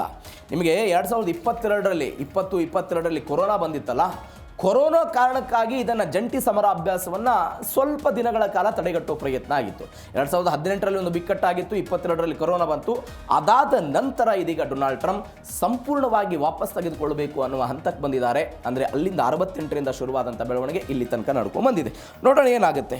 ಹಾಗಾದರೆ ಡೊನಾಲ್ಡ್ ಟ್ರಂಪ್ ಅವರ ಈ ನಿರ್ಧಾರಕ್ಕೆ ಕಾರಣಗಳೇನು? ಯಾವ ಕಾರಣಕ್ಕಾಗಿ ಇಂಥದ್ದೊಂದು ಬೆಳವಣಿಗೆ? ಉತ್ತರ ಕೊರಿಯಾದ ಕಿಮ್ ಜಾಂಗ್ ಜೊತೆಗಿರುವಂಥ ಉತ್ತಮ ಬಾಂಧವ್ಯಕ್ಕೆ ಈ ನಿರ್ಧಾರ ಕಾರಣ ಅಂತ ಡೊನಾಲ್ಡ್ ಟ್ರಂಪ್ ಅವರು ಹೇಳ್ತಾ ಇದ್ದಾರೆ. ಯಾವ ಉತ್ತರ ಕೊರಿಯಾದ ಕಿಮ್ ಜಾಂಗ್ ಅನ್ನು ಮಣಿಸಬೇಕು ಅಂತ ಅಮೆರಿಕ ಪ್ರಯತ್ನವನ್ನು ಪಡುತ್ತಿತ್ತೋ ಅವರ ಜೊತೆಗಿನ ಬಾಂಧವ್ಯ ಅಂತ. ಈ ಜಂಟಿ ಮಿಲಿಟರಿ ಅಭ್ಯಾಸ ದುಬಾರಿಯಾಗಿದೆ, ಬಹುಪಾಲು ವೆಚ್ಚ ಅಮೆರಿಕ ಭರಿಸ್ತಾ ಇದೆ. ಈ ಯುದ್ಧಾಭ್ಯಾಸ ಉತ್ತರ ಕೊರಿಯಾಗೆ ಪ್ರಚೋದನಕಾರಿ ಮತ್ತು ಪ್ರತಿಕೂಲ ಸಂದೇಶದ ರೀತಿಯಾಗಿ ಎಲ್ಲ ಆಗ್ತಾ ಇದೆ ಅಂತ. ನಾವು ಒಂದ್ಸಗಿನ ಇತಿಹಾಸಕ್ಕೆ ಹೋಗೋಣ. ಈ ಉತ್ತರ ಕೊರಿಯಾ ಮತ್ತು ದಕ್ಷಿಣ ಕೊರಿಯಾ ಅನ್ನುವಂಥ ದೇಶ 1950ರಿಂದ 1953 ತನಕ 3 ವರ್ಷಗಳ ಕಾಲ ಕೊರಿಯನ್ ಯುದ್ಧ ಆಯಿತು. ಕೊರಿಯನ್ ಯುದ್ಧ ಆದ ನಂತರ ಯುದ್ಧ ವಿರಾಮ ಆಗಬೇಕು ಉಭಯ ದೇಶಗಳ ನಡುವೆ. ಇದಕ್ಕೆ ಉತ್ತರ ಕೊರಿಯಾ ಸಹಿ ಹಾಕ್ತು, ಚೀನಾದವರು ಸಹಿ ಹಾಕೋ ಪ್ರಯತ್ನವನ್ನು ಮಾಡಿದರು. ಆದರೆ ದಕ್ಷಿಣ ಕೊರಿಯಾ ಇಲ್ಲ, ನಾನು ಸಹಿ ಹಾಕಲ್ಲ, ಪ್ರತ್ಯೇಕ ದೇಶಕ್ಕಾಗಿ ನಾನೆಲ್ಲ ಬೆಂಬಲವನ್ನು ಕೊಡಲ್ಲ, ಎಲ್ಲವೂ ಬೆಳವಣಿಗೆ ಆಯಿತು. ಇದಾದ ನಂತರ ಎರಡೂ ದೇಶಗಳ ನಡುವೆ ಗಡಿ ನಿರ್ಧಾರ ಆಗುತ್ತೆ. ಗಡಿ ನಿರ್ಧಾರ ಆಗಿ ಸೇನಾರಹಿತ ವಲಯವನ್ನೆಲ್ಲ ಸ್ಥಾಪನೆ ಮಾಡಲಾಯಿತು. ಈ 3 ವರ್ಷಗಳ ಯುದ್ಧದಲ್ಲಿ 30 ಲಕ್ಷ ಜನ ಮೃತಪಟ್ಟರು. ಅದರಲ್ಲಿ ಅಮೆರಿಕಾದವರು 36,000 ಜನ ಮೃತಪಟ್ಟರು, ಕೆಲವೊಂದಿಷ್ಟು ಜನ ನಾಪತ್ತೆ ಆದರೂ ಎಲ್ಲವೂ ಕೂಡ ಆಯಿತು. ಆದರೆ ಯಾವಾಗ 1953ರಲ್ಲಿ ಗಡಿ ಹಂಚಿಕೆಯಾಗಿ ಗಡಿ ನಿರ್ಧಾರ ಆಯಿತು, ಆದರೆ ಅದು ಅಂತಿಮ ಶಾಂತಿ ಒಪ್ಪಂದ ಆಗಲಿಲ್ಲ. ನಿನ್ನ ಮೇಲೆ ನಾನು ದಾಳಿ ಮಾಡಬಾರ್ದು, ನಾನು ನಿನ್ನ ಮೇಲೆ ದಾಳಿ ಮಾಡಲ್ಲ ಅನ್ನೋದು ಒಪ್ಪಂದ ಆಗಲಿಲ್ಲ. ಹೀಗಾಗಿ ಉಭಯ ದೇಶಗಳ ನಡುವೆ ಅನೇಕ ವರ್ಷಗಳಿಂದ ಈ ಘರ್ಷಣೆ ಕಾನೂನುಬದ್ಧವಾಗಿ ನಡ್ಕೊಂಡು ಹೋಗ್ತಾ ಬಂತು. ಇವೆಲ್ಲದ ನಡುವೆ ದಕ್ಷಿಣ ಕೊರಿಯಾ ಮತ್ತು ಅಮೆರಿಕಾದ ನಡುವೆ ಪರಸ್ಪರ ರಕ್ಷಣಾ ಒಪ್ಪಂದ ಅನ್ನುವಂಥದ್ದೊಂದು ಒಪ್ಪಂದ ಆಗೋದಕ್ಕೆ ಪ್ರಯತ್ನವನ್ನು ಪಡ್ತೀನಿ. ಆ ಒಪ್ಪಂದಕ್ಕೆ ಆಮೇಲೆ ಬರ್ತೀನಿ. ಈ ಒಪ್ಪಂದ ಎಲ್ಲ ಆಯಿತು. ಈ ಕಾರಣಕ್ಕಾಗಿ ಅಮೆರಿಕಾದ ಸೈನಿಕರನ್ನು ಅಲ್ಲಿ ನಿಯೋಜನೆ ಮಾಡೋ ಪ್ರಯತ್ನವನ್ನು ಮಾಡಲಾಯಿತು. ಅದಾದ ನಂತರ ಡೊನಾಲ್ಡ್ ಟ್ರಂಪ್ ಅವರು 2017ರಿಂದ 21 ತನಕ ಮೊದಲ ಅಧ್ಯಕ್ಷೀಯ ಅವಧಿಯಾಗಿದ್ರಲ್ಲ, 2018ರಲ್ಲಿ ಉತ್ತರ ಕೊರಿಯಾದ ನಾಯಕ ಕಿಮ್ ಜಾಂಗ್ ಅವರ ಜೊತೆಗೆ ಒಂದು ಐತಿಹಾಸಿಕ ಶೃಂಗಸಭೆಯನ್ನು ಮಾಡಿದರು. ಈ ಶೃಂಗಸಭೆಯ ನಂತರ ಈ ಸಮರಾಭ್ಯಾಸಗಳನ್ನು ಹಿಂತೆಗೆದುಕೊಳ್ಳಬೇಕು ಅನ್ನುವಂಥ ನಿರ್ಧಾರಕ್ಕೆ ಅವತ್ತಿಂದ ಬರೋದಕ್ಕೆ ಶುರುವಾಯಿತು. ಅವೆಲ್ಲವೂ ಕೂಡ ಈಗ ಆಗ್ತಾ ಇರುವಂಥ ಬೆಳವಣಿಗೆ. 2-3 ಕಾರಣಗಳನ್ನು ಹೇಳ್ತಿದ್ದಾರೆ. ಇರಾನ್ ಜೊತೆಗೆ ಅವರು ನಮಗೆ ಸಪೋರ್ಟ್ ಮಾಡಲಿಲ್ಲ ಯುದ್ಧ ಮಾಡೋದಕ್ಕೆ ಅನ್ನೋದು ಒಂದು ಕಾರಣ.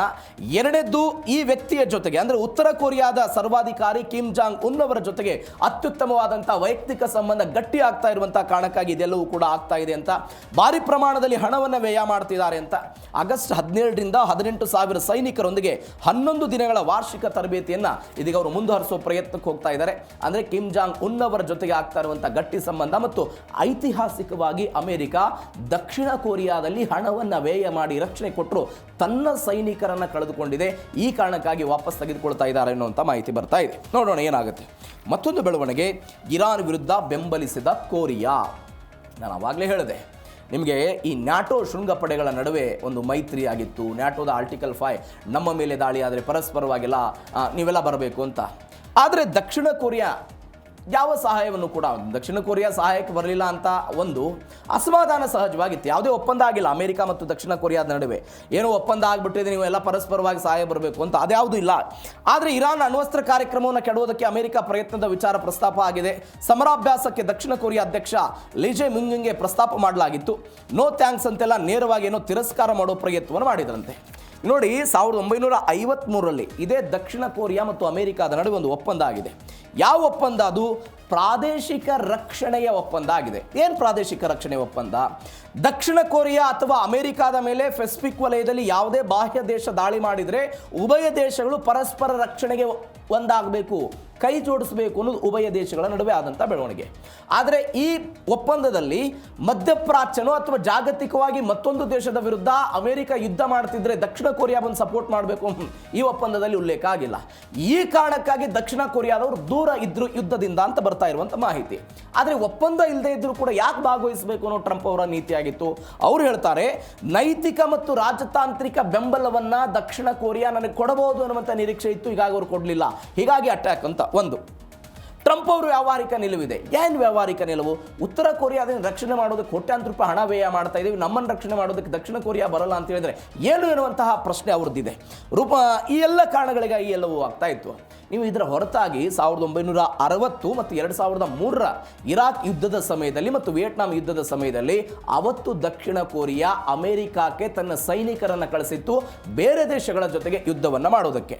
ಜಪಾನ್ನಲ್ಲಿ 50,000 ಜನ ಸೈನಿಕರಿದ್ದಾರೆ, ದಕ್ಷಿಣ ಕೊರಿಯಾದಲ್ಲಿ 45,000 ಅಮೆರಿಕನ್ ಸೈನಿಕರಿದ್ದಾರೆ. ಅವರೆಲ್ಲರನ್ನ ನಿಯೋಜನೆ ಮಾಡಿ ಇವತ್ತು ರಕ್ಷಣೆ ಮಾಡುವ ಹಂತಕ್ಕೆ ಹೋಗ್ತಾ ಇದೆ.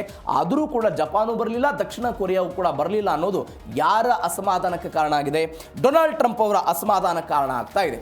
ಈ ಎಲ್ಲ ಕಾರಣಗಳಿಗಾಗಿಯೂ ಕೂಡ ತನ್ನ ಪಡೆಯನ್ನು ವಾಪಸ್ ತೆಗೆದುಕೊಳ್ಳುವುದಕ್ಕೆ ಇದೀಗ ಡೊನಾಲ್ಡ್ ಟ್ರಂಪ್ ನಿರ್ಧಾರವನ್ನು ಮಾಡಿದ್ದಾರೆ ಅಂತ. ಇದಕ್ಕೆ ಬೆಸ್ಟ್ ಎಕ್ಸಾಂಪಲ್ ಅಂತ ಹೇಳಿ 2021ರಲ್ಲಿ ಅಫ್ಘಾನಿಸ್ತಾನದಿಂದ ತಮ್ಮ ಸೈನ್ಯವನ್ನು ವಾಪಸ್ ತೆಗೆದುಕೊಂಡು ಹೋದರು. ತಾಲಿಬಾನ್ ಅವರು ಬಂದರು, ಆಡಳಿತವನ್ನು ನಡೆಸಿದರು, ನಾವು ನಿಮಗೆ ರಕ್ಷಣೆಯನ್ನು ಕೊಡ್ತೀವಿ ಅಂತೆಲ್ಲ ಬಂದಿದ್ರು. ಯಾವ ಕಾರಣಕ್ಕೆ ಹೋದರು?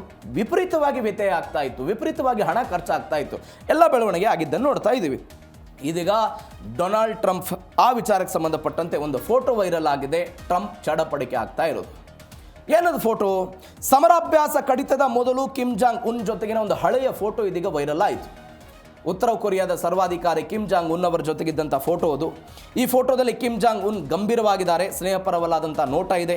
ಫೋಟೋ ಹಂಚಿ ನಮ್ಮ ಬಾಂಧವ್ಯ ಚೆನ್ನಾಗಿದೆ ಅಂತ ಡೊನಾಲ್ಡ್ ಟ್ರಂಪ್ ಅವರು ಅದನ್ನೆಲ್ಲ ಬರೆದುಕೊಂಡು ಒಂದು ಪೋಸ್ಟ್ ಮಾಡೋ ಪ್ರಯತ್ನವನ್ನು ಮಾಡಿದರು. 2019ರಲ್ಲಿ ಕೊರಿಯನ್ ಗಡಿ ಗ್ರಾಮವಾದಂಥ ಫನ್ಮುನ್ಜೋಮ್ನಲ್ಲಿ ಡೊನಾಲ್ಡ್ ಟ್ರಂಪ್ ಮತ್ತು ಕಿಮ್ ಜಾಂಗ್ ಎಲ್ಲ ಭೇಟಿಯಾದರು. ಆ ಐತಿಹಾಸಿಕ ಇದೆ, ನೀವು ಫೋಟೋ ಏನು ನೋಡ್ತಾ ಇದ್ರಿ, ಈ ಫೋಟೋ ಎಲ್ಲ ಶೇರ್ ಮಾಡೋ ಪ್ರಯತ್ನವನ್ನು ಮಾಡಿದರು. ಈ ನಿರ್ದಿಷ್ಟವಾದಂಥ ಚಿತ್ರದಲ್ಲಿ ಮುಖಭಾವಗಳು ಅಷ್ಟೊಂದು ಸ್ನೇಹಪರವಾಗಿ ಕಾಣದೇ ಇದ್ದರೂ ಕೂಡ ನಾವು ನಗ್ತಾ ಇರುವಂಥ ಫೋಟೋಗಳಿವೆ. ಕಿಮ್ ಜಾಂಗ್ ಉನ್ ಮತ್ತು ನಾನು ಅತ್ಯಂತ ಅದ್ಭುತವಾದಂಥ ಬಾಂಧವ್ಯವನ್ನು ಹೊಂದಿದ್ದೇವೆ ಅಂತ ಡೊನಾಲ್ಡ್ ಟ್ರಂಪ್ ಎಲ್ಲ ಬರ್ಕೊಂಡಿದ್ದಾರೆ. ಹಾಗಾದರೆ ಯಾಕೆ ಶೇರ್ ಆಯಿತು? ಸಮರಾಭ್ಯಾಸದ ಹಿನ್ನೆಲೆ ಅಮೆರಿಕ, ದಕ್ಷಿಣ ಕೊರಿಯಾ, ಜಪಾನ್ ತನ್ನ ವಿರುದ್ಧ ಪರಮಾಣು ಒಕ್ಕೂಟವನ್ನು ರಚನೆ ಮಾಡ್ತಾ ಇದೆ ಅಂತ ಉತ್ತರ ಕೊರಿಯಾ ಇತ್ತೀಚೆಗಷ್ಟೇ ಆಕ್ರೋಶವನ್ನು ಹೊರಹಾಕಿತ್ತು. ಯಾರ್ಯಾರು? ದಕ್ಷಿಣ ಕೊರಿಯಾ, ಜಪಾನ್ ಮತ್ತು ಅಮೆರಿಕಾದವರು ಸೇರಿಕೊಂಡು ನನ್ನ ವಿರುದ್ಧ ಪರಮಾಣು ಒಕ್ಕೂಟವನ್ನು, ಅಂದರೆ ನನ್ನ ದೇಶದ ಮೇಲೆ ಪರಮಾಣು ದಾಳಿ ಮಾಡೋದಕ್ಕೆ ಪ್ರಯತ್ನದ ಭಾಗವಾಗಿ ಒಂದು ಒಕ್ಕೂಟವನ್ನು ಕ್ರಿಯೇಟ್ ಮಾಡ್ತಾ ಇದ್ದಾರೆ ಅಂತ ಯಾರು ಆರೋಪ ಮಾಡಿದ್ರು? ಇದೇ ಉತ್ತರ ಕೊರಿಯಾದವರು ಆರೋಪ ಮಾಡಿದ್ರು. ಈ ಉತ್ತರ ಕೊರಿಯಾದ ಆರೋಪ ಬಂದ ನಂತರ ಅವರನ್ನು ತಣಿಸುವ ಭಾಗವಾಗಿ, ಅವರನ್ನು ಶಾಂತ ಸ್ಥಿತಿಗೆ ತೆಗೆದುಕೊಂಡು ಹೋಗುವ ಭಾಗವಾಗಿ ಈ ಫೋಟೋವನ್ನು ಶೇರ್ ಮಾಡಿದ್ದಾರೆ ಅಂತೆಲ್ಲೂ ಕೂಡ ಹೇಳಲಾಗ್ತಾ ಇದೆ. ಅದಾದ ನಂತರ ಟ್ರಂಪ್ ಅವರು ದಕ್ಷಿಣ ಕೊರಿಯಾದೊಂದಿಗೆ ಯುದ್ಧದ ಆಟಗಳನ್ನು ಗಣನೀಯವಾಗಿ ಕಡಿಮೆ ಮಾಡಬೇಕು ಅಂತ ಈ ಫೋಟೋ ಶೇರ್ ಆದಮೇಲೆ ಎಲ್ಲವೂ ಹೇಳಿದ್ದಾರೆ. ನೋಡೋಣ ಏನಾಗುತ್ತೆ ಉತ್ತರ ಕೊರಿಯಾ ಜೊತೆಗೆ ಡೊನಾಲ್ಡ್ ಟ್ರಂಪ್ ಅವರ ಈ ಸ್ನೇಹ ಸಂಬಂಧ ಏನಾಗುತ್ತೆ ಅಂತ. ಇವೆಲ್ಲದರ ಜೊತೆಗೆ ಮತ್ತೊಂದು ಬೆಳವಣಿಗೆ, ಉತ್ತರ ಕೊರಿಯಾದ ಕ್ಷಿಪಣಿ ಪರೀಕ್ಷೆ ಆಗಿದೆ. ಉತ್ತರ ಕೊರಿಯಾದ ಕ್ಷಿಪಣಿ ಪರೀಕ್ಷೆ ಆಯಿತು. USA ದಕ್ಷಿಣ ಕೊರಿಯಾ ಸಮರಾಭ್ಯಾಸಕ್ಕೆ ಇದು ಯುದ್ಧ ಪೂರ್ವಾಭ್ಯಾಸ ಅಂತ ಉತ್ತರ ಕೊರಿಯಾ ಹೇಳ್ತು. ಯಾರ್ಯಾರ ವಿರುದ್ಧ ಇದು? ಅಮೆರಿಕ ಮತ್ತು ದಕ್ಷಿಣ ಕೊರಿಯಾದ ವಿರುದ್ಧ ನಾವು ಏನು ಯುದ್ಧ ಮಾಡಬೇಕು ಅಂತ ಹೇಳಿದರೆ ಅದಕ್ಕೆ ಮುನ್ನುಡಿಯ ಭಾಗವಾಗಿ ಇದೊಂದು ಪೂರ್ವಾಭ್ಯಾಸ ಅಂತ ಹೇಳಿದರು. ಒಂದು ಕಡೆ ಟ್ರಂಪ್ ದಮನಕಾರಿ ಹೆಜ್ಜೆ ಇಡ್ತಿದ್ದಾರೆ, ಮತ್ತೊಂದು ಕಡೆ ಉತ್ತರ ಕೊರಿಯಾ ಬ್ಯಾಲಿಸ್ಟಿಕ್ ಕ್ಷಿಪಣಿ ಪರೀಕ್ಷೆ ಆಗ್ತಾ ಇದೆ. ವಿಶ್ವಸಂಸ್ಥೆಯ ನಿಷೇಧವನ್ನು ಲೆಕ್ಕ ಮಾಡದೇ ಉತ್ತರ ಕೊರಿಯಾ ಇಂಥದ್ದೊಂದು ಪರೀಕ್ಷೆಯನ್ನು ಮಾಡ್ತಾ ಇದೆ ಅನ್ನುವಂಥ ಸುದ್ದಿಗಳು ಸದ್ಯಕ್ಕೆ ಬರ್ತಾ ಇರುವಂಥ ಮಾಹಿತಿ ಇದು. ನೋಡಿ, ಈ 2019ರಲ್ಲಿ ಇವ್ರ ನಡುವೆ ಒಂದು ಮಾತುಕತೆ ಆಗುತ್ತೆ. ನಾನು ಅದೇ ಪಾಯಿಂಟಿಗೆ ಬರ್ತಾ ಇದೆ. ಹ್ಯಾನೋಯ್ ಶೃಂಗಸಭೆಯ ಬಿಕ್ಕಟ್ಟು ಅಂತ ಕರೀತಾರೆ ಅದನ್ನು. 2019 ಫೆಬ್ರವರಿಯಲ್ಲಿ ಆಯ್ತದು. ವಿಯೆಟ್ನಾಂನಲ್ಲಿ ಆದಂಥ ಬೆಳವಣಿಗೆ ಒಂದು ಶೃಂಗಸಭೆ, ಆ ಶೃಂಗಸಭೆಯಲ್ಲೆಲ್ಲ ಭಾಗವಹಿಸಿದರು. ಆ ಶೃಂಗಸಭೆಯಲ್ಲಿ ಒಂದು ಇಂಟ್ರೆಸ್ಟಿಂಗ್ ಮಾತುಕತೆ ಆಗುತ್ತೆ. ಈ ವ್ಯಕ್ತಿ ಹೇಳ್ತಾರೆ, ಯಾರು? ಕಿಮ್ ಜಾಂಗ್ ಉನ್ ಹೇಳ್ತಾರೆ, ನಾನು ಅಮೆರಿಕಕ್ಕೆ ಸಂಬಂಧಪಟ್ಟಂಥ ಏನೇನು ಆರ್ಥಿಕ ದಿಗ್ಬಂಧನಗಳು ನಮ್ಮ ಮೇಲೆ ಇದೆಯೋ ಅವುಗಳನ್ನು ಸಂಪೂರ್ಣವಾಗಿ ಅಮೆರಿಕ ತೆಗೆದು ಹಾಕಬೇಕು ಅಂತ ಕಿಮ್ ಜಾಂಗ್ ಉನ್ ಕೇಳೋ ಪ್ರಯತ್ನವನ್ನು ಮಾಡಿದರು. ಇದಕ್ಕೆ ಪ್ರತೀಕಾರವಾಗಿ ಅಥವಾ ಇದಕ್ಕೆ ಪ್ರತಿಯಾಗಿ ಯಾಂಗಿಯಾನ್ ಎನ್ನುವಂಥ ಪರಮಾಣು ರಿಯಾಕ್ಟರ್ ಏನಿದೆ ಅದನ್ನು ಸಂಪೂರ್ಣವಾಗಿ ನಾನು ಬಂದ್ ಮಾಡ್ತೀನಿ ಅಂತ ಕಿಮ್ ಜಾಂಗ್ ಉನ್ ಹೇಳಿದರು. ಆದರೆ ಡೊನಾಲ್ಡ್ ಟ್ರಂಪ್ ಅವರು ಹೇಳಿದರು, ನಾವು ಆರ್ಥಿಕ ದಿಗ್ಬಂಧನ ತೆರೆಯಲ್ಲ, ನೀವು ಒಂದು ರಿಯಾಕ್ಟರ್ ಬಂದ್ ಮಾಡಿದ್ರೆ ಉಪಯೋಗ ಇಲ್ಲ, ಎಲ್ಲ ರಿಯಾಕ್ಟರ್ಗಳನ್ನು ಬಂದ್ ಮಾಡಬೇಕು ಅಂತ ಹೇಳಿದರು. ಕಿಮ್ ಜಾಂಗ್ ಉನ್ ಅದಕ್ಕೆ ಒಪ್ಪಲಿಲ್ಲ. ಅದಾದ ನಂತರ ಡೊನಾಲ್ಡ್ ಟ್ರಂಪ್ ಇದಕ್ಕೆ ಒಪ್ಪಲಿಲ್ಲ, ಆರ್ಥಿಕ ದಿಗ್ಬಂಧನಗಳನ್ನು ತೆರೆಯೋದಿಲ್ಲ ಅಂತ. ಹೀಗಾಗಿ ಎಲ್ಲರೂ ಕೂಡ ಸಭೆಯಲ್ಲಿ ಎದ್ದು ಹೋಗೋ ಪ್ರಯತ್ನ ಆಯಿತು. ಅದಾದ ನಂತರ 2021ರಿಂದ 2025 ತನಕ ಜೋ ಬೈಡನ್ ಅಮೆರಿಕದ ಅಧ್ಯಕ್ಷರಾದರು. ಅವತ್ತು ಕೂಡ ಇದೇ ಉತ್ತರ ಕೊರಿಯಾ ಅಮೆರಿಕದ ನಡುವೆ ಸಂಬಂಧ ಗಟ್ಟಿಯಾಗಲಿಲ್ಲ, ಸಂಪೂರ್ಣವಾಗಿ ಬೇರ್ಪಡ್ತಾ ಹೋಗೋ ಪ್ರಯತ್ನ ಆಯಿತು. ಆದರೆ ಇದೀಗ ಡೊನಾಲ್ಡ್ ಟ್ರಂಪ್ ಈ ಫೋಟೋ ಶೇರ್ ಮಾಡುವ ಮುಖಾಂತರ ಮತ್ತೊಂದು ಹಂತಕ್ಕೆ ಹೋಗಿ ಅವರ ಸ್ನೇಹ ಸಂಬಂಧವನ್ನು ಕಟ್ಟಿಕೊಳ್ತಾ ಇದ್ದಾರೆ ಅಂತ.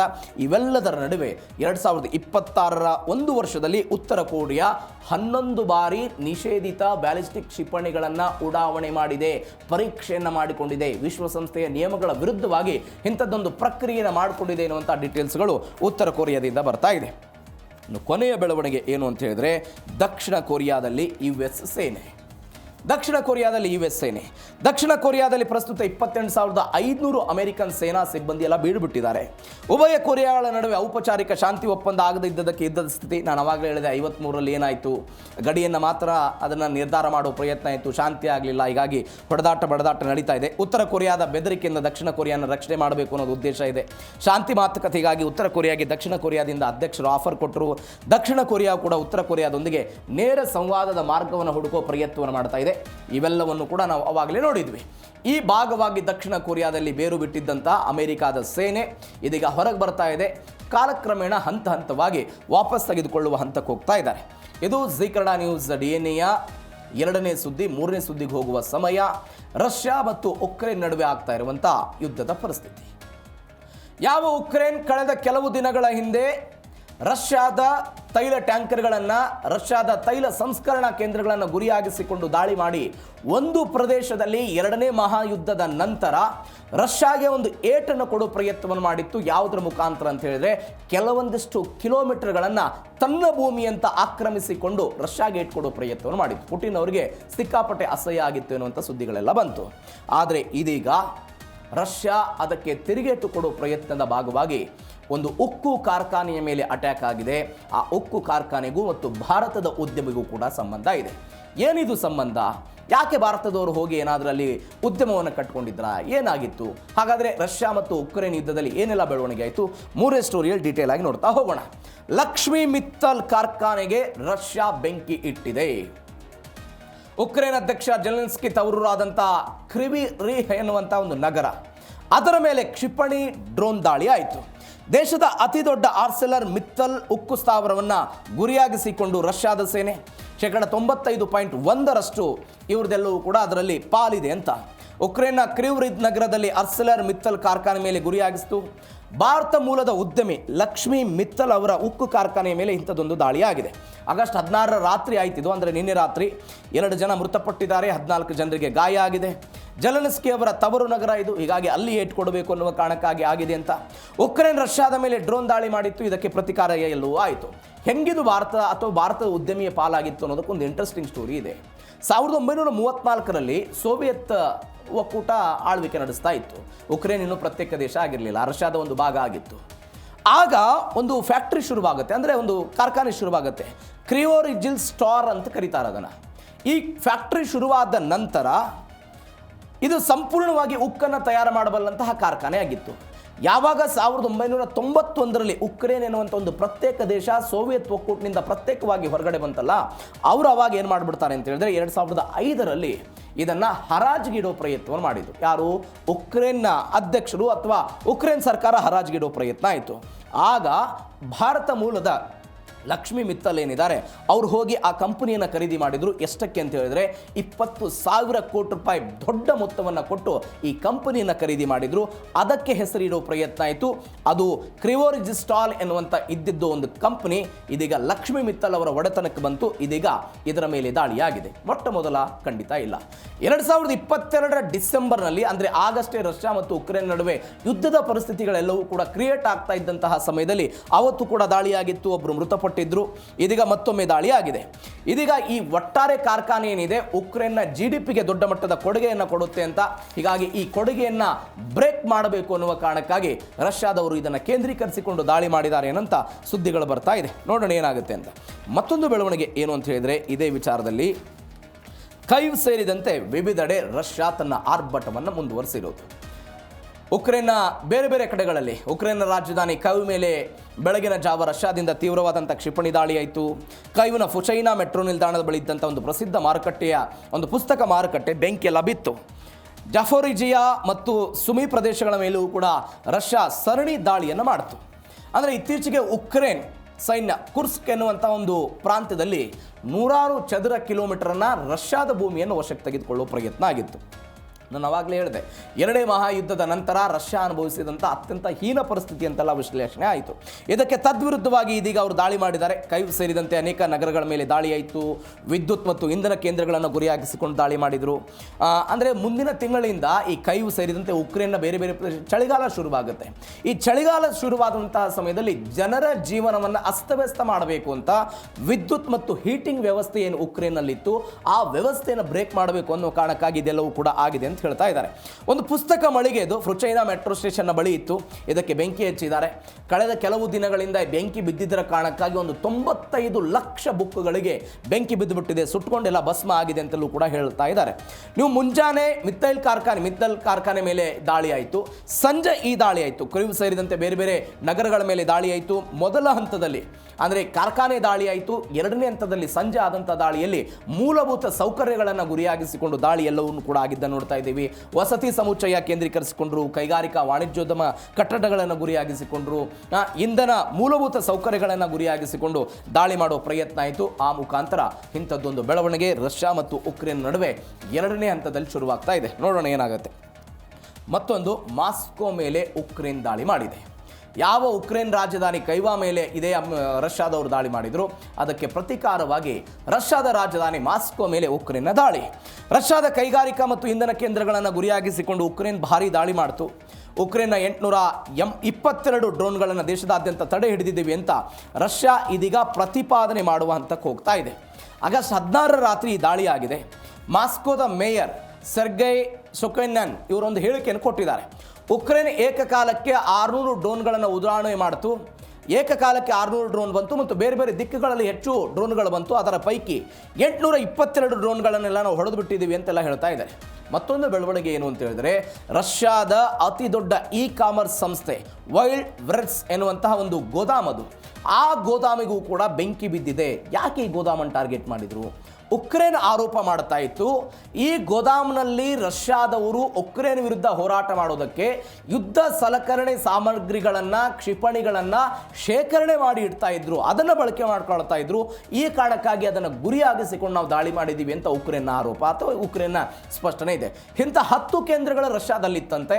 ಆ 10 ಕೇಂದ್ರಗಳ ಪೈಕಿ 7 ಹೊಡೆದುರುಳಿಸಿದ್ದೀವಿ ಅಂತಲೂ ಕೂಡ ಆಗಿದೆ.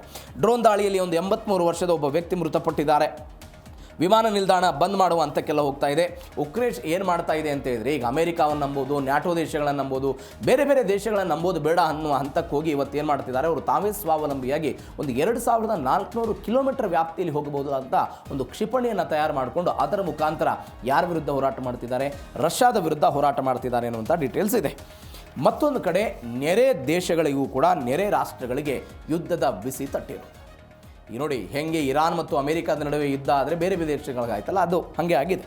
ರೊಮೇನಿಯಾದ ವಾಯು ಪ್ರದೇಶವನ್ನು ಒಬ್ಬ ವ್ಯಕ್ತಿ ಶಂಕಿತ ರಷ್ಯನ್ ಡ್ರೋನ್ ಪ್ರವೇಶ ಮಾಡ್ತು. ಶಂಕಿತ ಆದಂಥ ಒಂದು ಡ್ರೋನ್ ಇದೆಲ್ಲ ಪ್ರವೇಶ ಆಯಿತು. ಸ್ಪೇನಿನ F-18 ಫೈಟರ್ ಜೆಟ್ ಮುಖಾಂತರ ಈ ನುಗ್ಗಿದ ಡ್ರೋನನ್ನು ನ್ಯಾಟೋದವರೆಲ್ಲ ಹೊಡೆದುರುಳಿಸಿದ್ದಾರೆ. ರೊಮೇನಿಯಾ ತಲುಪಿದ ಡ್ರೋನ್ ನೆರೆಯ ಮೊಲ್ಡಾವಾದಿಂದ ಬಂದಿರೋದಾಗೆಲ್ಲ ಶಂಕೆ ವ್ಯಕ್ತವಾಗಿದೆ. ಏನಾಯ್ತು ಇದು ಬೆಳವಣಿಗೆ ಅಂತ ಹೇಳಿದ್ರೆ, ಒಂದು ನ್ಯಾಟೋ ಸದಸ್ಯ ದೇಶ ಇದು ರೊಮೇನಿಯಾ ವಾಯು ಪ್ರದೇಶವನ್ನು ರಷ್ಯಾದ ಒಂದು ಡ್ರೋನ್ ಸ್ಪೇನ್ ದೇಶದ F-18 ಯುದ್ಧ ವಿಮಾನ ಯಶಸ್ವಿಯಾಗಿ ಹೊಡೆದುರುಳಿಸಿದೆ ಅನ್ನುವಂಥ ಡೀಟೇಲ್ಸ್ ಬರ್ತಾ ಇದೆ. ಒಂದು ಗಲಾಟೆ ಎನ್ನುವಂಥ ಒಂದು ಉತ್ತರ ಭಾಗದ ಒಂದು ಪ್ರದೇಶ ಅದು. ಮೊಲ್ಡಾವಾ ದೇಶದ ಕಡೆಯಿಂದ ಈ ಡ್ರೋನ್ ರೊಮೇನಿಯಾ ವಾಯು ಪ್ರದೇಶಕ್ಕೆ ಬರ್ತಾ ಇತ್ತಂತೆ. ಅಲ್ಲಿ ರಕ್ಷಣಾ ರಡಾರ್ಗಳೆಲ್ಲ ಪತ್ತೆ ಹಚ್ಚೋ ಪ್ರಯತ್ನ ಆಯಿತು. ಅದಾದ ನಂತರ ರೊಮೇನಿಯಾದಲ್ಲಿ ನ್ಯಾಟೋದ ವಾಯು ಗಸ್ತು ಕಾರ್ಯಾಚರಣೆ ಇದ್ದಂಥ ಒಂದು ಸ್ಪೇನ್ ದೇಶದ ವಾಯುಪಡೆಗೆ F-18 ಯುದ್ಧ ವಿಮಾನ ಎಲ್ಲ ಕಾರ್ಯಪ್ರವೃತ್ತ ಆಯಿತು, ಕೆಲಸವನ್ನು ಮಾಡಿದೆ, ಅನುಮತಿಯನ್ನೆಲ್ಲ ಪಡೆದು ಹೊಡೆದುರುಳಿಸೋ ಪ್ರಯತ್ನವನ್ನು ಮಾಡಿದ್ದಾರೆ. ಅಂದರೆ 2026ರ 8 ತಿಂಗಳ ಈ ಭಾಗದಲ್ಲಿ ರೊಮೇನಿಯಾ ಎನ್ನುವಂಥ ವಾಯು ಪ್ರದೇಶವನ್ನು ನ್ಯಾಟೋ ಪಡೆಗಳು ಹೊಡೆದುರುಳಿಸಿದಂಥ ಒಂದು 4ನೇ ರಷ್ಯನ್ ಡ್ರೋನ್ ಆಗಿದೆ ಅನ್ನುವಂಥ ಡೀಟೇಲ್ಸ್ಗಳೆಲ್ಲ ಬರ್ತಾ ಇದೆ. ಯಾಕೆ ಈ ಬೆಳವಣಿಗೆ ಅಂತ ಹೇಳಿದರೆ, ನಾನು ಆವಾಗಲೇ ಹೇಳಿದೆ ನಿಮಗೆ, ನ್ಯಾಟೋ ಸದಸ್ಯ ರಾಷ್ಟ್ರಗಳ ನಡುವೆ ಒಂದು ಒಪ್ಪಂದ ಇದೆ. ಒಂದು ದೇಶದ ಮೇಲೆ ದಾಳಿ ಆದರೆ ಮತ್ತೊಂದು ದೇಶ ಪರಸ್ಪರವಾಗಿ ಸಹಾಯಕ್ಕೆ ಬರಬೇಕು ಅನ್ನೋದು ಒಂದು ಒಪ್ಪಂದ. ಇವತ್ತು ನ್ಯಾಟೋ ದೇಶದ ರೊಮೇನಿಯಾ ಎನ್ನುವಂಥ ದೇಶಕ್ಕೆ ಇಂಥದ್ದೊಂದು ಶಂಕಿತ ಡ್ರೋನ್ ಹೋಯಿತು ಅಂತ ಹೇಳಿದ್ರೆ, ಒಂದು ಕಡೆ ರಷ್ಯಾ ವಿರುದ್ಧ ದಾಳಿ ಮಾಡಬೇಕು ಅಥವಾ ರಷ್ಯಾವನ್ನು ಪ್ರತೀಕಾರವಾಗಿ ತೀರಿಸ್ಕೊಳ್ಬೇಕು ಅಂತ ಅಮೆರಿಕ ಉಕ್ರೇನ್ಗೆ ಸಪೋರ್ಟ್ ಮಾಡ್ತಾ ಇದೆ. ಬೇರೆ ಬೇರೆ ಯುರೋಪಿಯನ್ ಯೂನಿಯನ್ಗಳು ಕೂಡ ಉಕ್ರೇನ್ಗೆ ಸಪೋರ್ಟ್ ಮಾಡುವ ಮುಖಾಂತರ ರಷ್ಯಾ ವಿರುದ್ಧ ಫೈಟ್ ಮಾಡ್ತಾ ಇವೆ. ಆರ್ಥಿಕ ದಿಗ್ಬಂಧನಗಳನ್ನು ಹೇರೋ ಪ್ರಯತ್ನವನ್ನು ಮಾಡ್ತಾ ಇವೆ. ಅಂತ ಈ ಸಮಯದಲ್ಲಿ ಒಂದು ನ್ಯಾಟೋ ಸದಸ್ಯತ್ವ ವಾಯುಗಡಿ ಪ್ರದೇಶವನ್ನು ಡ್ರೋನ್ ತಲುಪುತ್ತೆ ಅಂತ ಹೇಳಿದ್ರೆ ಈ ಮತ್ತಷ್ಟು ಯುದ್ಧದ ಈ ಪ್ರಖರತೆ ಜಾಸ್ತಿ ಆಗಬಹುದು ಎನ್ನುವಂಥ ವಿಶ್ಲೇಷಣೆಗಳು ಬರ್ತಾ ಇದೆ. ಇದನ್ನು ಹೊಡೆದುರುಳಿಸೋ ಪ್ರಯತ್ನ ಆಗಿದೆ. ಏನಾಗುತ್ತೆ ಕಾದು ನೋಡೋಣ. ರಷ್ಯಾ ಮತ್ತು ಉಕ್ರೇನ್ ನಡುವೆ ಯುದ್ಧ ಕಂಟಿನ್ಯೂ ಆಗುತ್ತಾ, ಏನಾದರೂ ಸ್ಟಾಪ್ ಆಗುತ್ತಾ, ಏನು ಎತ್ತ ಅಂತ. ಇದು ಮೂರನೇ ಸ್ಟೋರಿ. ನಾವು 2 ದಿನಗಳ ಹಿಂದಷ್ಟೇ ಇದೇ DNA ಒಂದು ಸುದ್ದಿ ನೋಡಿದ್ವಿ. ಅಮೆರಿಕ ಮಹಿಳಾ ಗಗನಯಾತ್ರಿಗಳನ್ನು ಚಂದ್ರನ ದಕ್ಷಿಣ ಧ್ರುವಕ್ಕೆ ಕಳಿಸಬೇಕು ಅಂತ ಒಂದು ಪ್ಲಾನ್ ಮಾಡ್ತಾ ಇದೆ. ಅದ ಪ್ಲಾನ್ನ ಭಾಗವಾಗಿ ಭಾರತದ ಸಹಾಯ ನನಗೆ ಬೇಕು ಅಂತ ಅಮೆರಿಕಾದ ನಾಸಾ ಕೇಳಿದೆ ಅಂತ ನಾವೆಲ್ಲ ಹೇಳಿದ್ವಿ. ಆ ಮುಖಾಂತರ ಭಾರತ ಬಾಹ್ಯಾಕಾಶ ಕ್ಷೇತ್ರದಲ್ಲಿ ಹೆಂಗೆ ಬೆಳೆದು ನಿಂತಿದೆ ಅನ್ನೋದ್ರ ಬಗ್ಗೆ ವಿವರಣೆಯಾಗಿ ಕೊಡೋ ಪ್ರಯತ್ನ ಆಗಿತ್ತು. ಭಾರತಕ್ಕೆ ಸ್ವತಂತ್ರ ಸಿಕ್ಕು ಅನೇಕ ವರ್ಷಗಳ ನಂತರ ನಾವು ಅನೇಕ ಸಾಧನೆಗಳನ್ನು ಮಾಡ್ತಾ ಬಂದ್ವಿ. ಆದರೆ ಇವತ್ತು ಪಕ್ಕದ ಪಾಕಿಸ್ತಾನ ಕೂಡ ಚಂದ್ರನಂತ ಹೋಗೋದಕ್ಕೆ ಅಥವಾ ಈ ಚಂದ್ರನ ದಕ್ಷಿಣ ಧ್ರುವಕ್ಕೆ ಕಾಲಿಡೋದಕ್ಕೆ ಒಂದು ಪ್ರಯತ್ನವನ್ನು ಮಾಡ್ತಾ ಇದೆ 80 ವರ್ಷಗಳ ನಂತರ. ಹಾಗಾದರೆ ಸ್ವಾವಲಂಬಿನ? ಇಲ್ಲ, ಪರಾವಲಂಬಿ. ಯಾರ ಮುಖಾಂತರ? ಚೀನಾದ ಮುಖಾಂತರ ಇಂಥದ್ದೊಂದು ಸಾಧನೆಯನ್ನು ಮಾಡ್ತೀವಿ ಅಂತ ಇವತ್ತು ಪಾಕಿಸ್ತಾನ ಹೇಳ್ತಾ ಬರ್ತಾ ಇದೆ. ನಮ್ಮಲ್ಲಿ ಹೆಂಗೆ ಇಸ್ರೋ ಇದೆ, ಬಾಹ್ಯಾಕಾಶ ಸಂಶೋಧನಾ ಸಂಸ್ಥೆ. ನಮ್ಮದು ಈ ಸಂಸ್ಥೆ ಶುರುವಾಗುವುದಕ್ಕಿಂತ 8 ವರ್ಷಗಳ ಮೊದಲೇ ಪಾಕಿಸ್ತಾನದ ಸಂಶೋಧನಾ ಸಂಸ್ಥೆ ಶುರುವಾಗಿತ್ತು. ಅದಕ್ಕೊಬ್ಬ ನೊಬೆಲ್ ಪ್ರಶಸ್ತಿ ಪುರಸ್ಕೃತ ಆದಂಥ ಒಬ್ಬ ವಿಜ್ಞಾನಿಗಳಿದ್ದರು. ತಾಂತ್ರಿಕವಾಗಿ ಬೆಳವಣಿಗೆ ಸಾಧಿಸುವ ಹಂತಕ್ಕೆ ಪಾಕಿಸ್ತಾನ ಹೋಗ್ತಾ ಇತ್ತು. ಆದರೆ ಎಷ್ಟು ವೇಗವಾಗಿ ಪಾಕಿಸ್ತಾನಕ್ಕೆ ಮೇಲೇರಿತ್ತೋ ಅಷ್ಟೇ ವೇಗವಾಗಿ ಅಧಪತನಕ್ಕೆ ಇಳಿದು ಬಿಟ್ಟಿತ್ತು. ಈ ಅಧಪತನ ಇತ್ಯಾದಿ ಎಲ್ಲದರ ನಡುವೆ ಇದೀಗ ಚೀನಾದ ಜೊತೆಗೆ ಸೇರಿಕೊಂಡು ಜಿನ್ನಾ-1 ರೋವರನ್ನು ಕಳಿಸ್ತೀವಿ ಅಂತ ಪಾಕಿಸ್ತಾನ ಹೇಳ್ತಾ ಇದೆ. How it is possible? ಏನು ಮಾಡ್ತಾ ಇದೆ ಚೀನಾ? ಯಾವ ಕಾರಣಕ್ಕಾಗಿ? ಏನು ಎತ್ತ? ಹಾಗಾದರೆ ಚಂದ್ರನ ದಕ್ಷಿಣ ಧ್ರುವ ಯಾಕೆ ಇಂಪಾರ್ಟೆಂಟು? ಭಾರತ ಏನೆಲ್ಲ ಸಾಧನೆ ಮಾಡಿತ್ತು? 4ನೇ ಸ್ಟೋರಿಯಲ್ಲಿ ನೋಡ್ತಾ ಹೋಗೋಣ. 2029ರಲ್ಲಿ ತನ್ನ ಮೊದಲ ಜಿನ್ನಾ-1 ರೋವರ್ ಚಂದ್ರನತ್ತ ಕಳಿಸೋದಾಗಿ ಪಾಕಿಸ್ತಾನ ಇದೀಗ ಘೋಷಣೆ ಮಾಡಿಕೊಂಡಿದೆ. ಜಿನ್ನಾ ಯಾರು? ಮೊಹಮ್ಮದ್ ಅಲಿ ಜಿನ್ನಾ. ಪಾಕಿಸ್ತಾನ ಎನ್ನುವಂತಹ ರಾಷ್ಟ್ರದ ಸೃಷ್ಟಿಕರ್ತರು. ಅವರ ಹೆಸರನ್ನು ಇಟ್ಟಿದ್ದಾರೆ. ಸುಫಾರ್ಕೋ, ನಾನು ಅವಾಗ ಹೇಳಿದೆ ಬಾಹ್ಯಾಕಾಶ ಸಂಸ್ಥೆ ಇದು. ಸುಫಾರ್ಕೋ ಅಂತ ಒಂದು ಸ್ಪರ್ಧೆಯನ್ನು ಏರ್ಪಡಿಸಿದ್ರು. ಅದರಲ್ಲಿ 4000 ಹೆಸರುಗಳೇನು ಬಂತಂತೆ. ಅದರ ಪೈಕಿ ಈ ಒಂದು ಹೆಸರನ್ನು ಅವರು ಇಡ್ತಾ ಇದ್ದಾರೆ. ಪಾಕಿಸ್ತಾನದ ಬಾಹ್ಯಾಕಾಶದ ಸುಫಾರ್ಕೋ ಎನ್ನುವಂಥ ಒಂದು ಸಂಸ್ಥೆ ಪ್ರಕಟಣೆ ಮಾಡಿದೆ. ಚೀನಾ ಹಮ್ಮಿಕೊಂಡಿರುವಂತಹ ಚಾಂಗ್-E-8 ಇದರ ಭಾಗವಾಗಿ ಚಂದ್ರಯಾನ ಕಾರ್ಯಾಚರಣೆಯ ನೌಕೆಯ ಮುಖಾಂತರ ಚಂದ್ರವನ್ನು ನಾವು ತಲುಪ್ತೀವಿ ಅಂತ ಅವರೆಲ್ಲ ಹೇಳಿದ್ದಾರೆ. ಚಂದ್ರನ ದಕ್ಷಿಣ ಧ್ರುವದ ಸಮೀಪ ಇಳಿಯೋದಕ್ಕೆಲ್ಲ ನಾವು ಪ್ರಯತ್ನವನ್ನು ಪಡೋದು ಅಂತ. ಜಿನ್ನಾ-1 ರೋವರ್ ಇದೊಂದು 35 kg ಇರುತ್ತೆ. ಮಣ್ಣಿನ ಗುಣಲಕ್ಷಣ ಹೆಂಗಿರುತ್ತೆ, ಬಾಹ್ಯಾಕಾಶ ವಿಕಿರಣಗಳು ಹೆಂಗಿರುತ್ತೆ, ಪ್ಲಾಸ್ಮಾ ವಾತಾವರಣದ ಬಗ್ಗೆ ಅಧ್ಯಯನವನ್ನು ಮಾಡ್ತೀವಿ ಅಂತೆಲ್ಲ ಹೇಳ್ತಾ ಇದ್ದಾರೆ. ಈ ರೋವರ್ಗೆ ನಾವು ಪ್ರಜ್ಞಾನ್ ಅಂತ ಒಂದು ಹೆಸರು ಇಟ್ಟಿದ್ವಿ. ಇವರು ಜಿನ್ನಾ-1 ಅಂತ ಹೆಸರಿಟ್ಟಿದ್ದಾರೆ. ಏನು ಮಾಡಿದ್ರು ಇವರು? ಒಂದು ಸ್ಪರ್ಧೆ ಇಟ್ಟರು. ಇಡೀ ದೇಶದಾದ್ಯಂತ ಒಂದು 4000 ಸಲಹೆ ಬಂತಂತೆ. ಅದರಲ್ಲಿ 7 ಜನ ಜಿನ್ನಾ-1 ಎನ್ನುವಂಥ ಒಂದು ಹೆಸರನ್ನು ಇಡಬೇಕು ಅಂತ ಪ್ರಸ್ತಾವನೆ ಇಟ್ಟಿದ್ರಂತೆ. ಅದನ್ನು ಲಕ್ಕಿ ಡ್ರಾ ಮುಖಾಂತರ ಎತ್ತಿದ್ರು. ಒಂದು 17 ವರ್ಷದ ತಯ್ಯಬ್ ಕರೀಮ್ ಎನ್ನುವಂಥ ಒಬ್ಬ ವ್ಯಕ್ತಿ ವಿಜೇತರಾದ್ರಂತೆ. ಅವರೆಲ್ಲ ಮೊಹಮ್ಮದ್ ಅಲಿ ಜಿನ್ನಾ ನೆನಪಿಗಾಗಿ ಹೆಸರು ಇಡಬೇಕು ಅಂತ ಸೂಚನೆ ಕೊಟ್ಟ ನಂತರ ಇದೆಲ್ಲವೂ ಕೂಡ ಆಯಿತು. ಭಾರತ 2023ರಲ್ಲಿ ದಕ್ಷಿಣ ಧ್ರುವಕ್ಕೆ ಕಾಲಿಟ್ಟಿದ್ದನ್ನು ನೋಡಿದ್ವಿ. ಜಾಗತಿಕವಾಗಿ ಯಾವ ದೇಶವೂ ಕೂಡ, ಚೀನಾ, ಅಮೆರಿಕ, ರಷ್ಯಾವು ಕೂಡ ಮಾಡದಂಥ ಸಾಧನೆಯನ್ನು ಭಾರತ ಮಾಡಿದ್ದನ್ನು ನೋಡ್ತಾ ಇದ್ದೀವಿ. ನಾನು ಆವಾಗಲೇ ಹೇಳಿದೆ, ಸುಫಾರ್ಕೋ ಎನ್ನುವಂಥ ಒಂದು ಸಂಸ್ಥೆ 1961ರಲ್ಲಿ ಸ್ಥಾಪನೆ ಆಯಿತು. ಇಸ್ರೋ 1969ರಲ್ಲಿ ಶುರುವಾಯಿತು.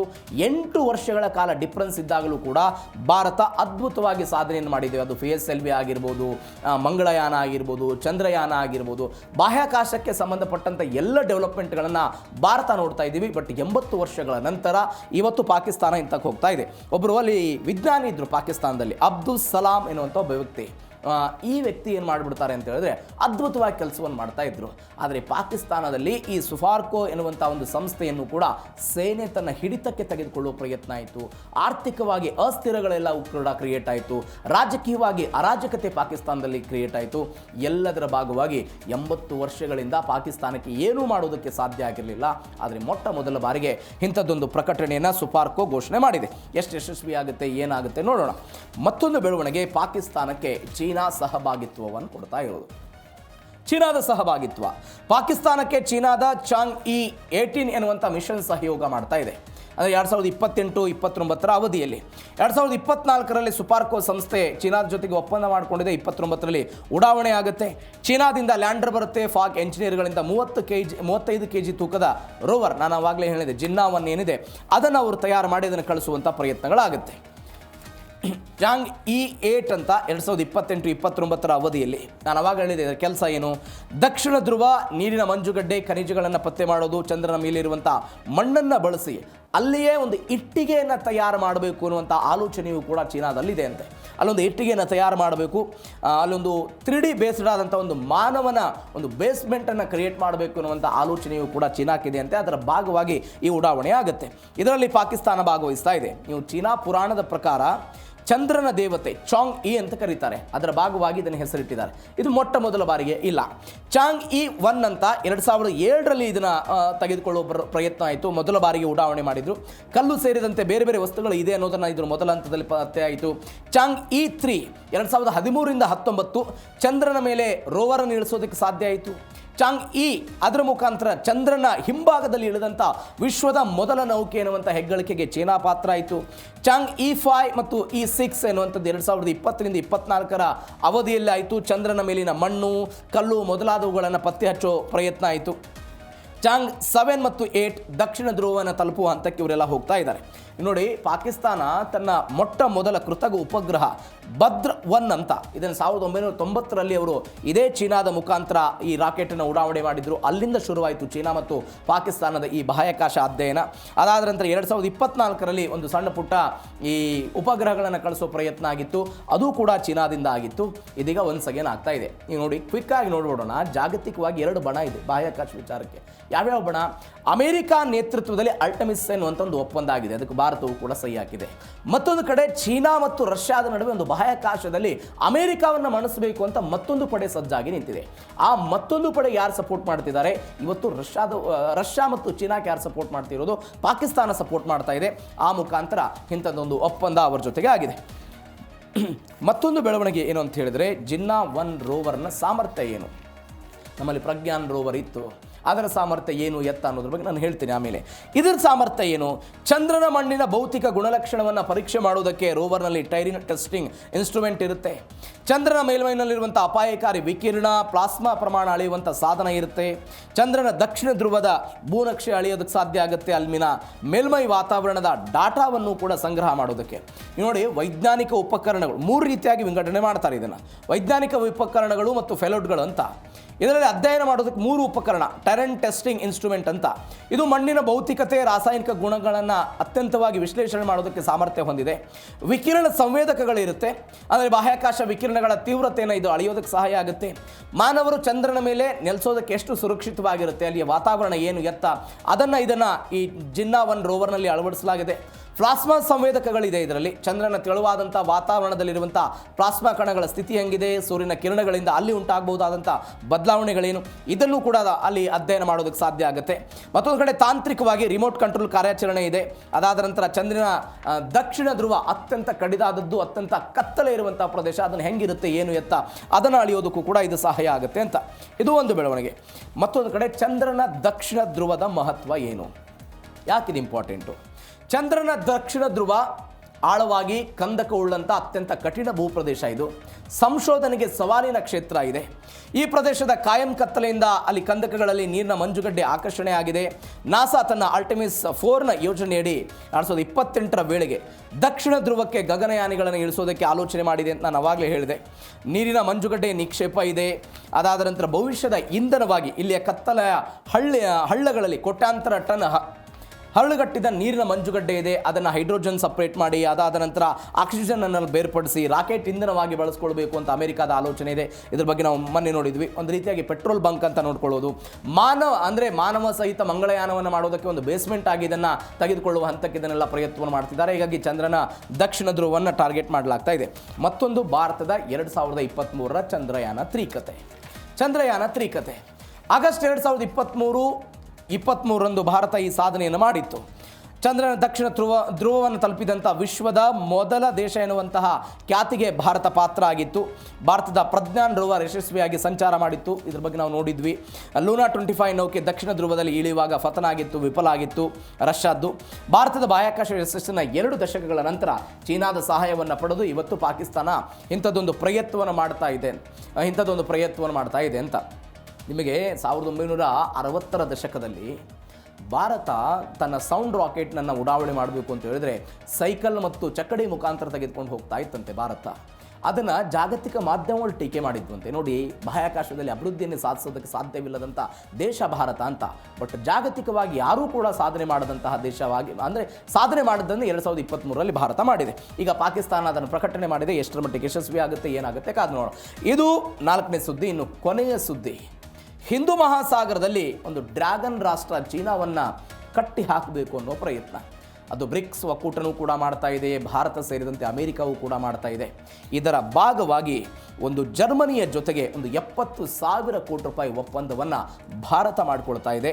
ಜಲಾಂತರ್ಗಾಮಿಗಳನ್ನು ನಿರ್ಮಾಣ ಮಾಡುವುದಕ್ಕೆ ಇದೀಗ ಮುಂದಾಗಿರೋದು. ಯಾಕೆ ಅವಶ್ಯ, ಏನೇನು ಬೆಳವಣಿಗೆಗಳಾಗಿತ್ತು, ಇದನ್ನು ಕೊನೆಯ ಸುದ್ದಿಯಲ್ಲಿ ಕ್ವಿಕ್ಕಾಗಿ ನೋಡ್ತಾ ಹೋಗೋಣ.